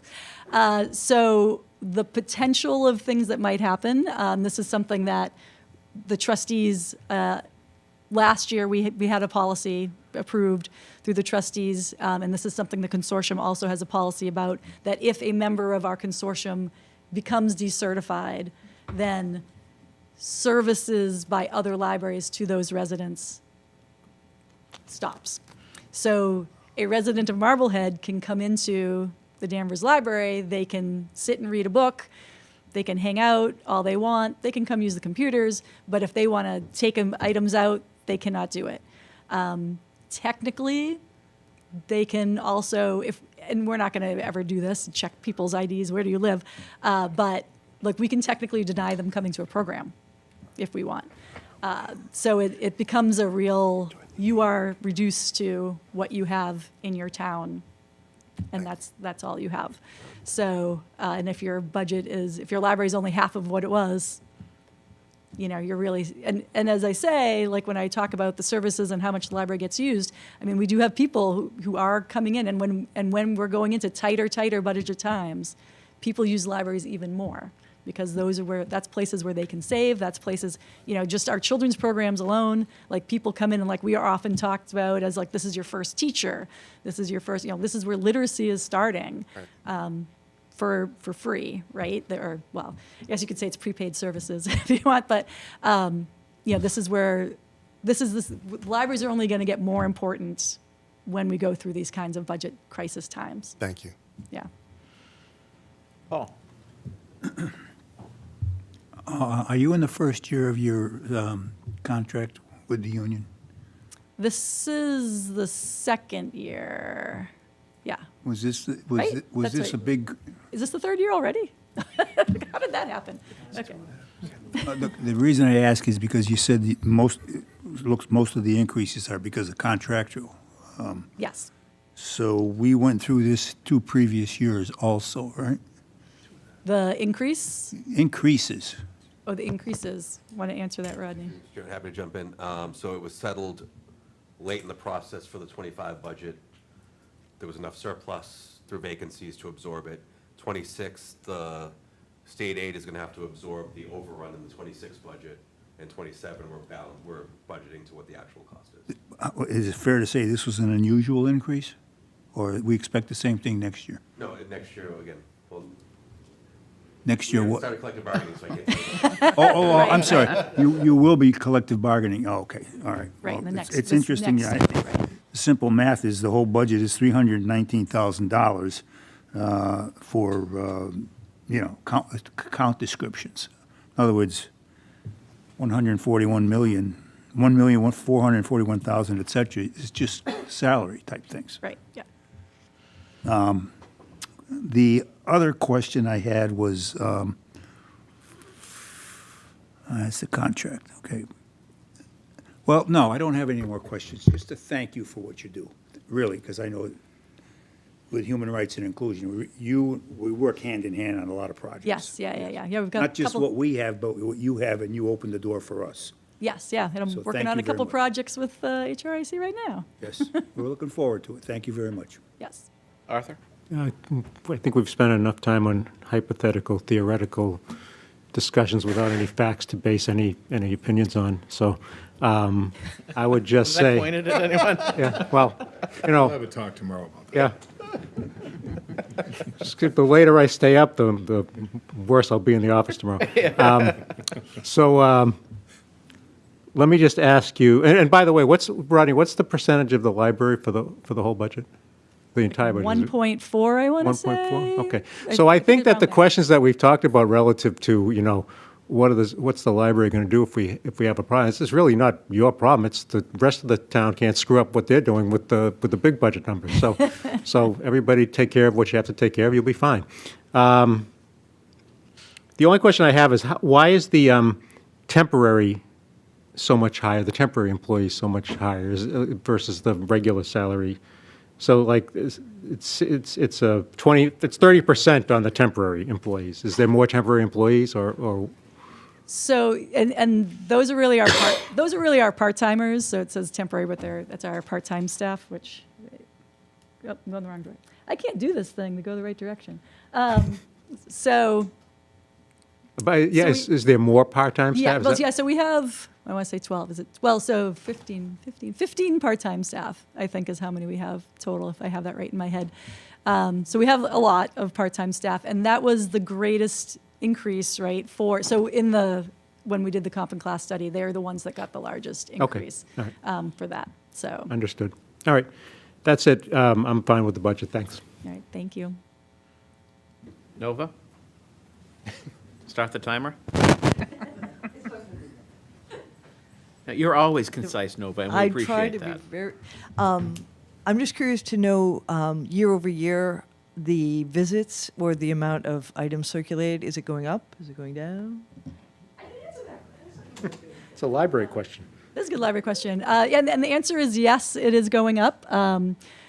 In previous years, actually, what I had was I used to do like a graph with like how much the circulation was going up every year, but it's kind of boring to do every year, so I changed it. Change it. I wanted to give a bigger picture of what's going on in the library, but yes, like and definitely, especially once we came back from the pandemic, it's actually been a 50% increase overall over the last like 4 to 5 years in circulation alone. So, and visits, yeah, as well, yeah. Same thing, like, of course, if you're starting from a low number again, but like, yeah, it's gone back up, yeah.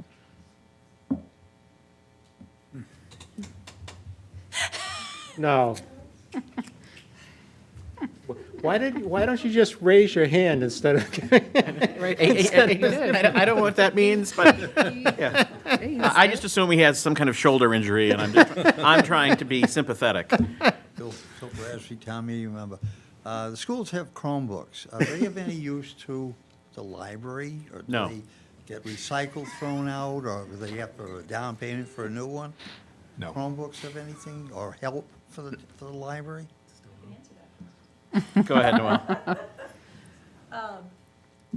We already have Chromebooks at the library, actually, that we like can loan out to people if they want to just like work elsewhere in the building and such, too. Yeah, we have some Chromebooks. They're all right. They do the job if you need it. Should we get platinum books? You have another one? Yeah. The only other one would be for the town. Could we add a ballroom to the library? What? A ballroom. Oh. Oh. We'll let the architects do an assessment on the return value of a ballroom. So. Anything else from the committee? Is there a motion? Move the budget. Is there a second? Second. Motion and a second. All in favor, say aye. Aye. Opposed? Motion carries unanimously. Let's take a 5-minute break, and we'll come back at 8:55.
Whenever you're ready. All right.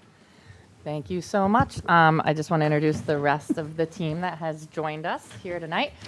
We'll start with their fearless leader. Erin Henry is our Land Use and Community Services Director. Kelly Reyes-Texera, our Veteran Services Director. Matt Mitchell, Director of Senior and Social Services. Tim Hudon, our Building Commissioner. Brian Zakelli, our Planning Director. And Dave Mountain, our Recreation Director. They will help us work our way through this budget. Okay, let's see, where are we? Okay, so just a reminder that Land Use and Community Services is made up of 5 division budgets. There is one motion to approve all 5 divisions, and the recreation appropriation is voted on separately. Overall, the Land Use and Community Services budget is down by 1.41%. 2 of the drivers here, and you will see them in both. I want to call out from the beginning. One of the drivers in inspectional services, this is one of the full-time administrative positions that is not funded in this budget. And the veteran services, this is not a loss of services. This is not a loss of staff related to veterans. And I'll repeat that many times tonight, and I'm sure at town meeting. Just to be clear, there is a staff member for the veteran services that's also shared with the senior services, because most of you'll hear me talk a lot in this budget about the revolving funds and realigning expenses with the revolving funds. The employee who works for both, most of our veterans are senior citizens, so they serve both populations. So we move the funding for that staff person, half of their salary, into the Council on Aging revolving fund. So same number of staff, no reduction in staff to veteran services.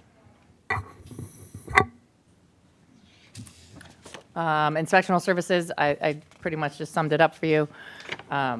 They took a 7.8% reduction overall. The majority of that is the reduction in staff by one full-time administrative position. I don't know if you guys want to do questions. We can do them at the end. At the end, okay. Yep. Public health. Or, excuse me, before recreation. We'll take the... Yeah, do all of the yeah. land use. I got you.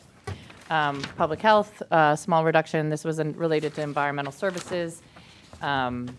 What we found over time, there was environmental services and public health services. This is if we have to respond in kind of in an emergency case. What we found, we did analysis over time. The 2 budgets together were about 10,000, and we never were spending over 5. So it was we made probably through our discussions hundreds and hundreds of cuts like this, and that are quite small, but they add up. Planning and economic development, this is a budget where you will see a small increase, pretty similar to the budget overall, but I want to make sure that I point out here that the budget goals voted on by the select board are reflected in the increases here. The economic development initiatives and grant matching funds are what you see in the operating expenses increase. We need the agility to be able to pursue options for planning, one of which we will be embarking on shortly related to the Endicott Street corridor. So in order to successfully secure some of those fundings, we have to have the agility to meet matching requirements when necessary.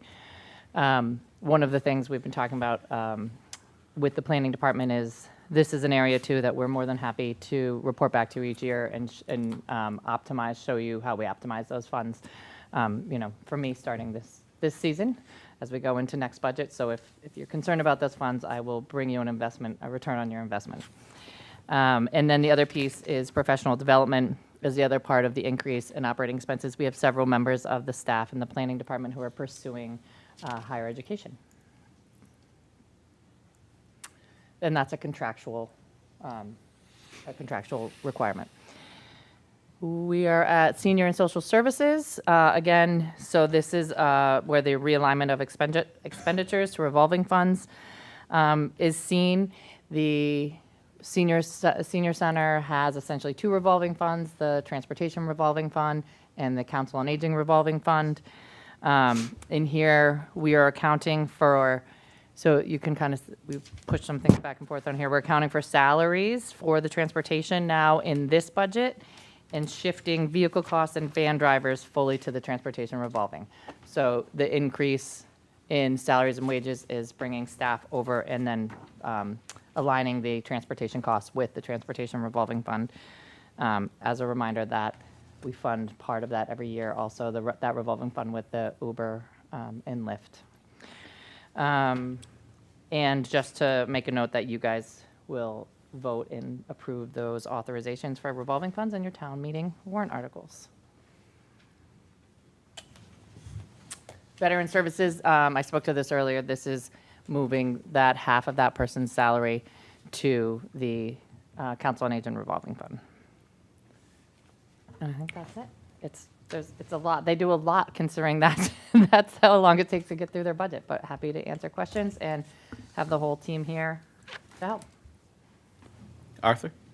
Well, certainly can't complain about the budget numbers, so my only question to all you guys is do you have any issues? You can still provide the services, and you have no worries about providing the services that you have been providing and will continue to provide, hopefully? Great. Everybody says good with that. For the building, for the inspectional services department, the position that's out is, what position are we not? It's an administrative position, a forward-facing administrative position, and the person had previously left. Okay, so this isn't going to, no problems as far as doing what you have to do, correct? She was a dynamo, so that's a loaded question. But I will say we're working with Erin because the team and shifting possibly around in the building, but we have overall the team has 3 administrative positions. Am I right? 1, 2, 3. Yeah. So we're working on cross training and making sure that we. So your answer is you do want a little more help, but you're good. Okay. All right. That's all I have. Thanks. Paul? Yeah, a couple of questions. The one thing that I noticed, we're looking for new growth. And this isn't a budget question, it's just a theoretical question. How do we look for new growth? What is new growth? How do you classify it? And who sells it? What do we have to sell? You know, we always talk about Danvers, and we got great things to sell. We've got great things to sell. So tell me The about it. math behind new growth, I'm not going to jump into. I will leave that to, well, Rodney and the assessor, if you ever want to get into a real conversation. But what do we have to sell? I think we'll start there. Danvers has more location, good schools, incredible housing opportunities as far as a variety of housing, a library. So we're selling our community as a whole, and the options to live here, to work here, and to locate your business here. We will work, how do we do that? So the planning team, so some of the things we do, so obviously we're partnering with other private landowners to help them visualize what they're looking for in their space. And we'll work with the community on that. So when it comes to this Endicott Street corner, I'll use that as an example. I think we all can agree that we'd love to see some change at the Liberty Tree Mall. It's an incredible opportunity. Investment in that property leads to new growth for us. So we'll start by, and we're actually kind of kicking it off with one of our leadership team meetings at the mall, at the Northeast Arc, to start to talk about internally, okay, what does this mean? How do we cross-collaborate? To then reach out to the community and say, what do you want to see here? Work with the people who own the property to say, what are you looking to do? Where do you need to make changes related to zoning? Do you need to make connections to people who are looking to develop here and opportunities? And so it'll take some work, right? But at the end of the day, we have to convince the private property owners, and we have to attract additional business. So that's one example.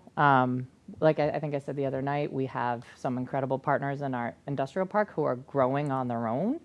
I'd love to be engaged with them to see what we can do to keep them here and continue their growth. We have some energy siting, renewable energy siting that will come before town meeting, possibly for the next special town meeting. That's zoning that's required by the state, but gives us the opportunity to potentially attract some renewable energy business and development. So we have kind of a pretty big toolbox. I'm pretty familiar with most of it and looking forward to working with this incredible team to keep it going. I think most of the if you want the new growth calculations, again, getting into the math, but right now I would say when we talk to the assessor as we did tax classification, Maple Square brought in a lot of, probably represented almost half of our new growth this year. The Fidelity buildings and stuff on Endicott Street when that hotel comes online, so there's a great example. So you're going to get the new growth from the hotel, from the investment in the development, and then we're going to get hotel tax as well from that. So they're going to have a restaurant there too? That is before my time. Do we know? No. No? So I have lots of ideas, and I look forward to. Well, that's what I'm looking for. To be honest with you, of course, Liberty Tree Mall, everyone knows about that. Now, when you, is there any option for, well, I want to say industry, and I don't even know what that means nowadays. No one's putting a steel mill in here or that kind of thing. Manufacturing. Yeah, manufacturing. I would, and this, I haven't done this deep dive here, so I'm gonna give a little bit of what I know, and this team might know more. But I would say, in my work on the North Shore as a region, life sciences is certainly a hub that we are trying to kind of allure the Cambridge folks out to the North Shore, and that's really kind of a regional approach that I've been a part of in the past. So that one I can identify just on my own, but I don't know if you want to add any research that's been done here to date. Thank you. Just a little along those lines, I think what we've seen here related to the biotech and clusters that are south of us is advanced manufacturing for some odd reason, and I don't know why the North Shore has advanced manufacturing workforce, but that seems to be what a lot of the companies, the industry here is leaning into. Most of those right now, from a new growth perspective, is we're seeing a lot of investments at Cherry Hill Office Park, but there's also a little node on Electronics Ave off of Route 1. And those businesses, as Ms. Cahill said, they're kind of investing in themselves because their markets are growing. So we're seeing a lot of growth there. And those are opportunities that should continue to go forward. Again, we'd like to get more involved in kind of making sure we understand what those industries need to continue to grow on the North Shore. I know one thing what we're seeing in the healthcare race is hospitality. They need more hospitality, so the hotel on Endicott Street is kind of indicative of what those industries have signaled to us, but we do need to engage them a little bit more going forward to make sure that we're getting that just right, and that's hopefully something that will come out as we talk to those property owners in the Endicott corridor. We know that MGH has a big vacant lot where the Sylvania factory once was, and before COVID, there was talk of them moving on that a little bit faster than they have moved on that. But I suspect once we get a sense of what the economy is going to look like going forward, that will probably wake back up. But again, so there's lots of opportunities along those lines. But advanced manufacturing seems to be kind of where the North Shore has a toehold. Okay, stay right there. I was just going to slide on over, but all right. When you talk about housing, are you looking at single-family developments? And I don't know how much land we really have available for Not that. a lot of opportunities left for single-family Not development many? in town. Not many. Yeah. We did do a build-out analysis probably in 2019 of the residential 1, 2, and 3 zoning districts just to get a sense of what was left. On paper, the number's higher than you would think, but it's a lot of you got to buy 5 lots to get the 6th lot. You don't really see that sort of amalgamations happening in this community like that. I don't think you're going to see a lot left. There might be a handful of small subdivisions that could still happen. So most of the development is going to be redevelopment in the core districts. And again, we just went through the downtown rezoning stuff. The 40R has a couple of projects that are kind of kicking around in the early stages of the pipeline. So I think what you're going to see is most redevelopment in the prime corridor downtown. And again, for us, I understand it, different community members have a different perspective on that. But for us, that's a type of development that checks a lot of boxes, right? It supports your businesses that are downtown. You're adding patrons right to your downtown corridor. We've lost a lot of historical businesses that would have had shift workers, or I know 20, 30 years ago, we had a lot of banks that had administrative staff that could patronize those businesses at their lunch hour. We don't have that anymore.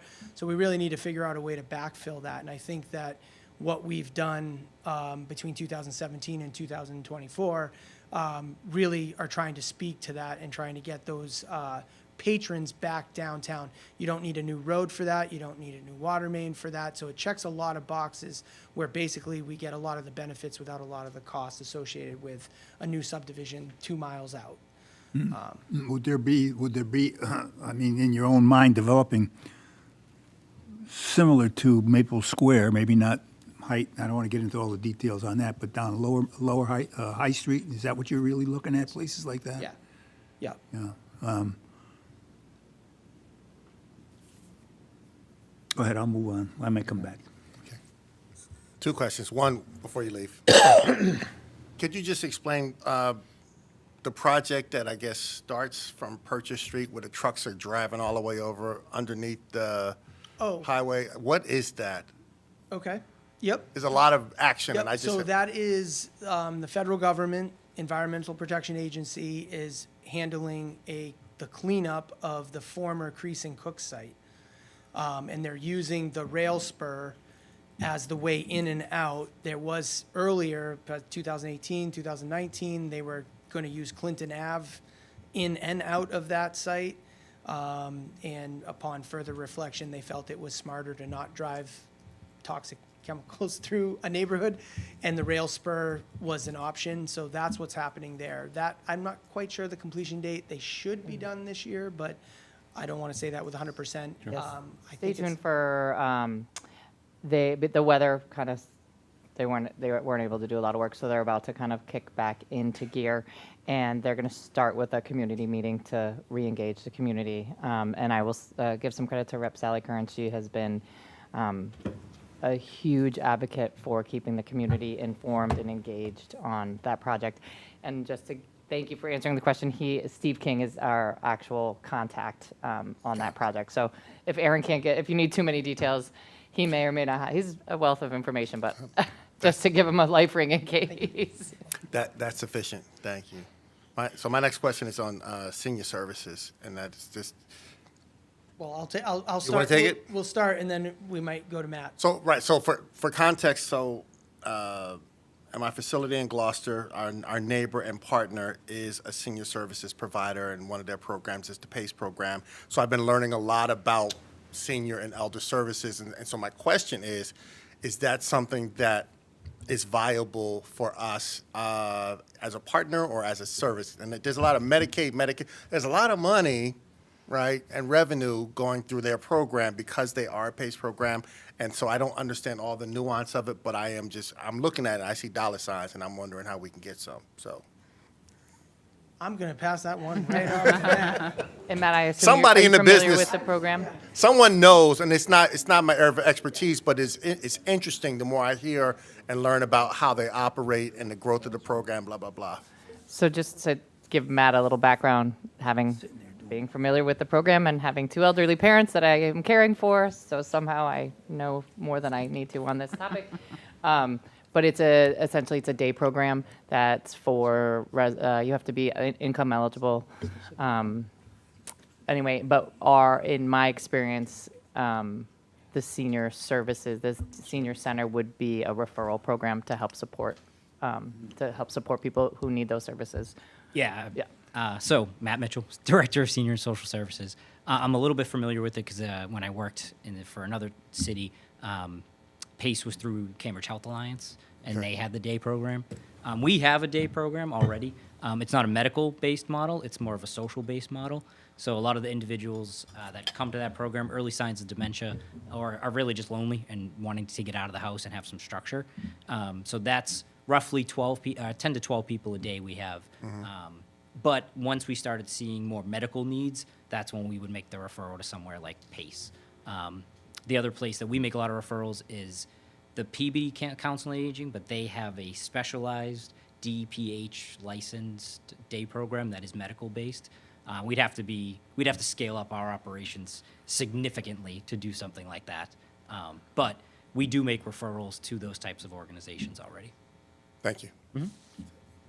Mary? Just a couple questions. In public health, training services were reduced to 0. What does that mean? They're not doing any trainings? Like what is that?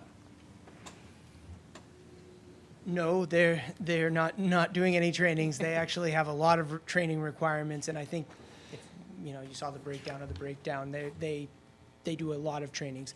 That, for whatever reason, that line item has not historically been spent, and in the environment we're in, we had to make some decisions about what we needed to look at. And as Ms. Cahill said, there was a couple of line items in that budget that are kind of emergency based, and we just haven't hit those numbers. So we didn't zero everything out. That line did get zeroed out, but we have money available, and should something necessary come up, we still have that funding. We still have funding available to us to pursue something like that. Okay, I just wanted to make sure. Yeah. And I was just going to add to Aaron's point, that again, if you look at the conferences, dues and memberships, some of the other lines is where we capture the actual training. Okay.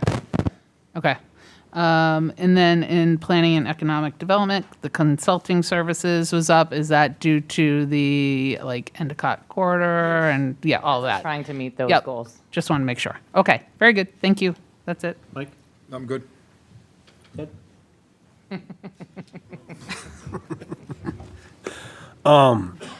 First question, are you guys happy with the pace of projects downtown?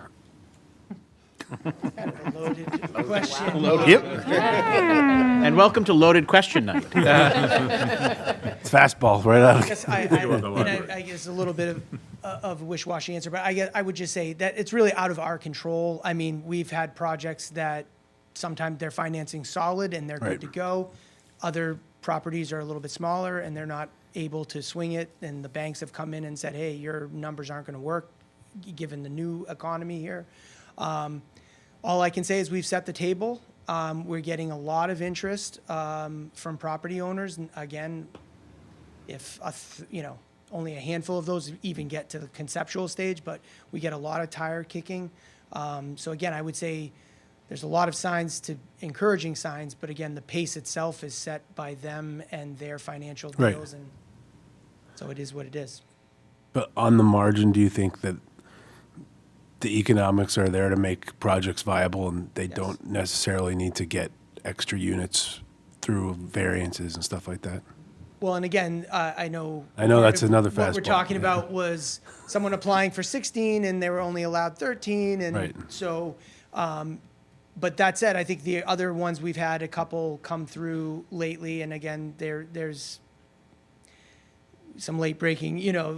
I think one of them is kind of maybe drying up and not going to happen, but we've had a couple of projects apply by right, meaning they're not looking for extra density Right. at all. And I look at that and say that I think we did the job right Yep. because they didn't come in and ask for the max.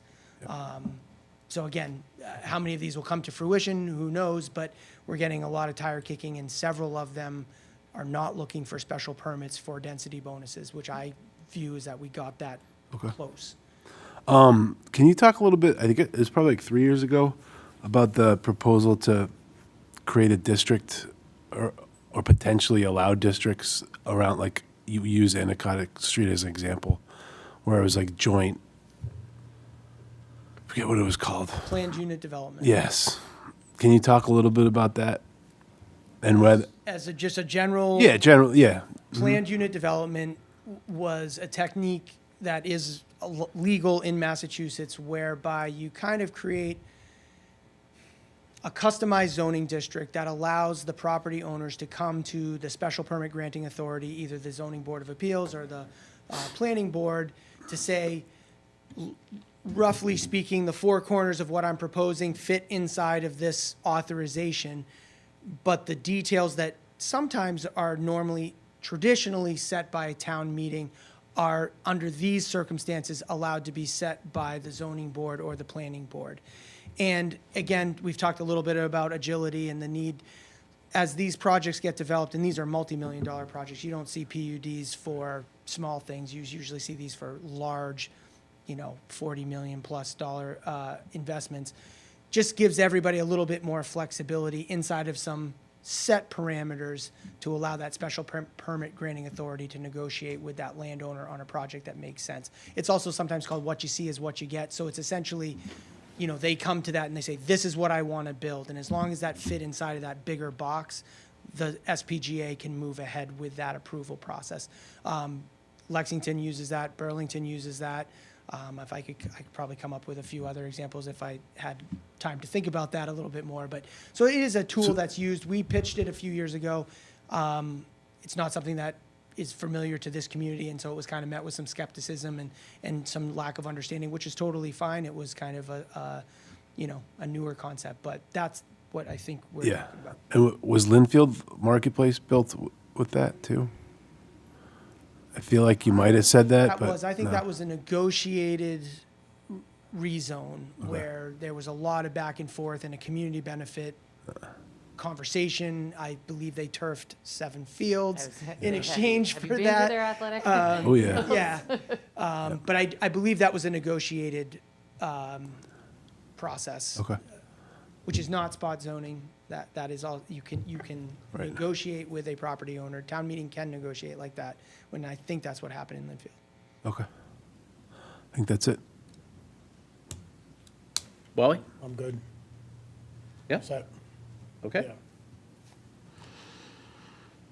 Yeah. I just have one question about the Memorial Day Parade. I think, would that be you, Kelly?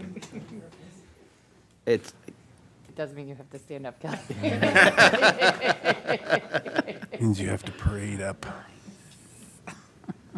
can you just remind us all, I think Memorial Day is the 25th of May this year? Correct. And can you tell us what time the parade is and where the ceremony will be held after the parade? Sure. Thank you. The parade starts and ends at Holton Richmond Middle School. It starts at 0900 or 9 o'clock.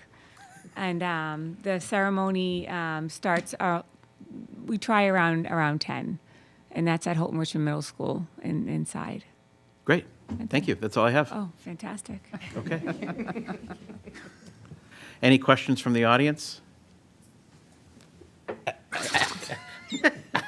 Your hand isn't up. I can't. Okay, thank you. I think your hand is up. We'll let the sergeant at arms go first. Bill Bradstreet, town meeting member, precinct 1. I don't know if this is the correct place or listening to some of what the dialogue is. Is Liberty Tree Mall allowed to put apartment buildings, or Not currently. that doesn't work? Yeah, they've got a lot of open, all right. TBD. Having said that, the senior center, is that, can I ask about that? Yeah. Is there enough in the budget to, say, improve the parking lot? When I drive up there, because I'm a senior, I see a chain link fence that's been damaged for a long time. Perhaps the inside of the building could use a little paint or someone to go in there, and maybe some furniture could be upgraded. Is that possible? Do we have enough money for that? Not this year. We're working on it. Bill? working on it. We're working on it. It took years to get the lights changed in the parking lot. Yes, you're working on it. Thank you. At least you've heard my words. but I you're heard working you. on it. Paul, did you have a follow-up? Just a couple of things. Aaron, when you referred to. Aaron, you're up. Sorry, I'm sorry. Sorry, Aaron. Was Bill Bates still talking? You were talking about some builders coming, or some people want to come in, you had bites, and they were interested, and they passed by. Is there action at the hardware store area and the old, and the cake, Yeah, Cakes for Occasion. are those two Coincidentally, separate properties though, right? They were 2 separate properties. They were eventually acquired by the development entity that bought Danvers Hardware. Okay. 2 weeks ago, we got some communications from the owner of that project that they're going to be starting that up shortly, like, in the ground in '26. Okay. And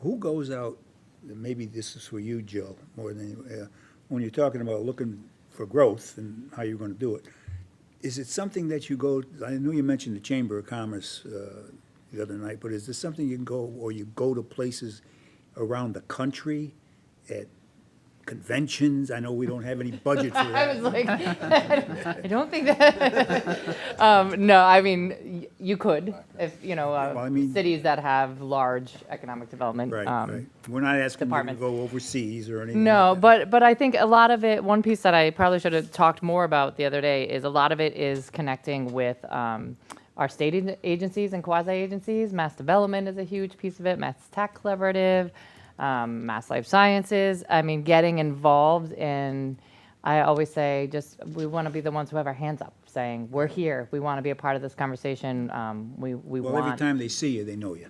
Exactly, so they're going to know as well. Right. And the other thing, and this is just, you're talking about all the things we have to sell, and we do have rail trail, as an example.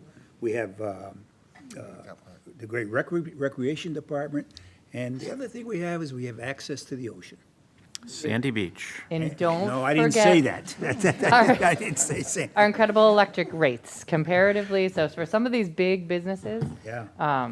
the electric rates that we have here are incredible. So I am very happy with our kind of portfolio that I get to bring and brag Excellent. about when we start really Done. jumping Okay. into this work. Thank you very much, Mr. Chairman. Oh, my pleasure. Anything else? Is there a motion? Approve the budget? Is there a motion? Is there a second? Second. Motion and a second. All in favor? Aye. Opposed? Passes unanimously. On to recreation. On to the recreation budget.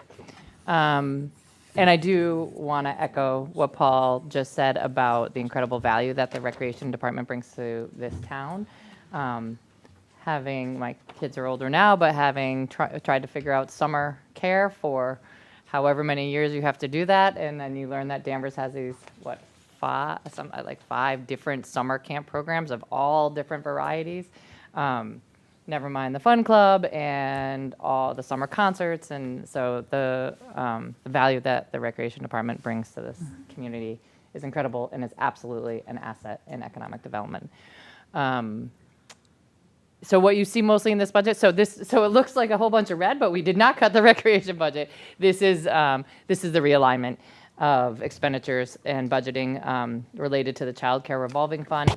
As I mentioned earlier, we have revolving funds, some of which, all of which that are established within our bylaws, one of which the recreation revolving fund is actually guided by Mass General Law, so has some different requirements, but each one of them has certain requirements about what you can and cannot charge to it.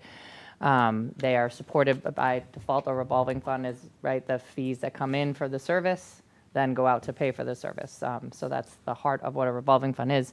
Rodney started this work long before I started, starting to really dive into how do we budget these revolving funds. There is guidance on like what you should have remaining in a revolving fund. So this work started before I got here, but this year we were able to execute, and in this case, we took the half of the salary for the director, recreation director, and half of the salary for the assistant director, and moved them into the child care revolving fund. This is happened for a couple of reasons, but one, that the child care program, the Fun Club, is now over $1 million operation and needs more oversight from the management. So the expenses we're charging to it are appropriate for the amount of time that they give to each of those programs. It's also reflective of the user groups who are paying for the services versus the average taxpayer. We talk about this a lot when it comes to the river and mooring fees and waterways fees.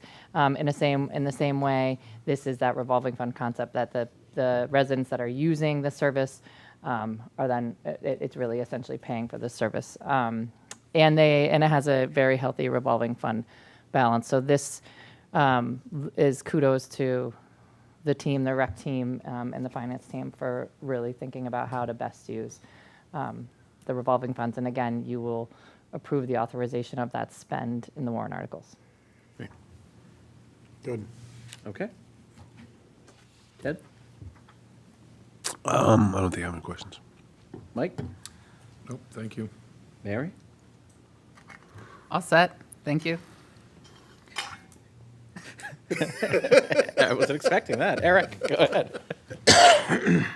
I just have one thing to add, a comment, and I literally spoke to a couple of my staff who are Danvers residents who rave about the recreation program and wanted to make sure. I said I would bring that message back, that I guess we made some changes to the software, the online software. Whatever you did, folks are very, very happy about that, and it is absolutely an asset to go in the portfolio of things to talk about, so. Great. Paul? Ditto. Arthur? So I'm biased. I've been 20-plus years on the Recreation Committee.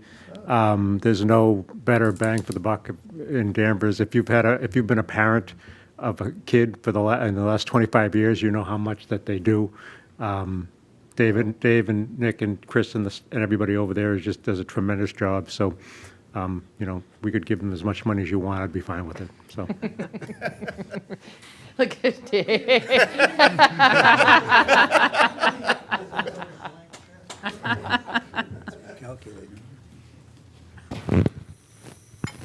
Anything from the audience?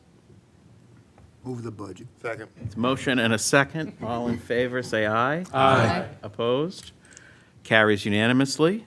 Thank you, everyone. We resume tomorrow night with police, fire, electric, a number of other things, and most importantly, the town clerk. I said that because I know she's watching tonight. And look forward to seeing you all tomorrow, where we wrap up the budget. Thank you. Thank you. All for being here. Thank you. Thank you, team.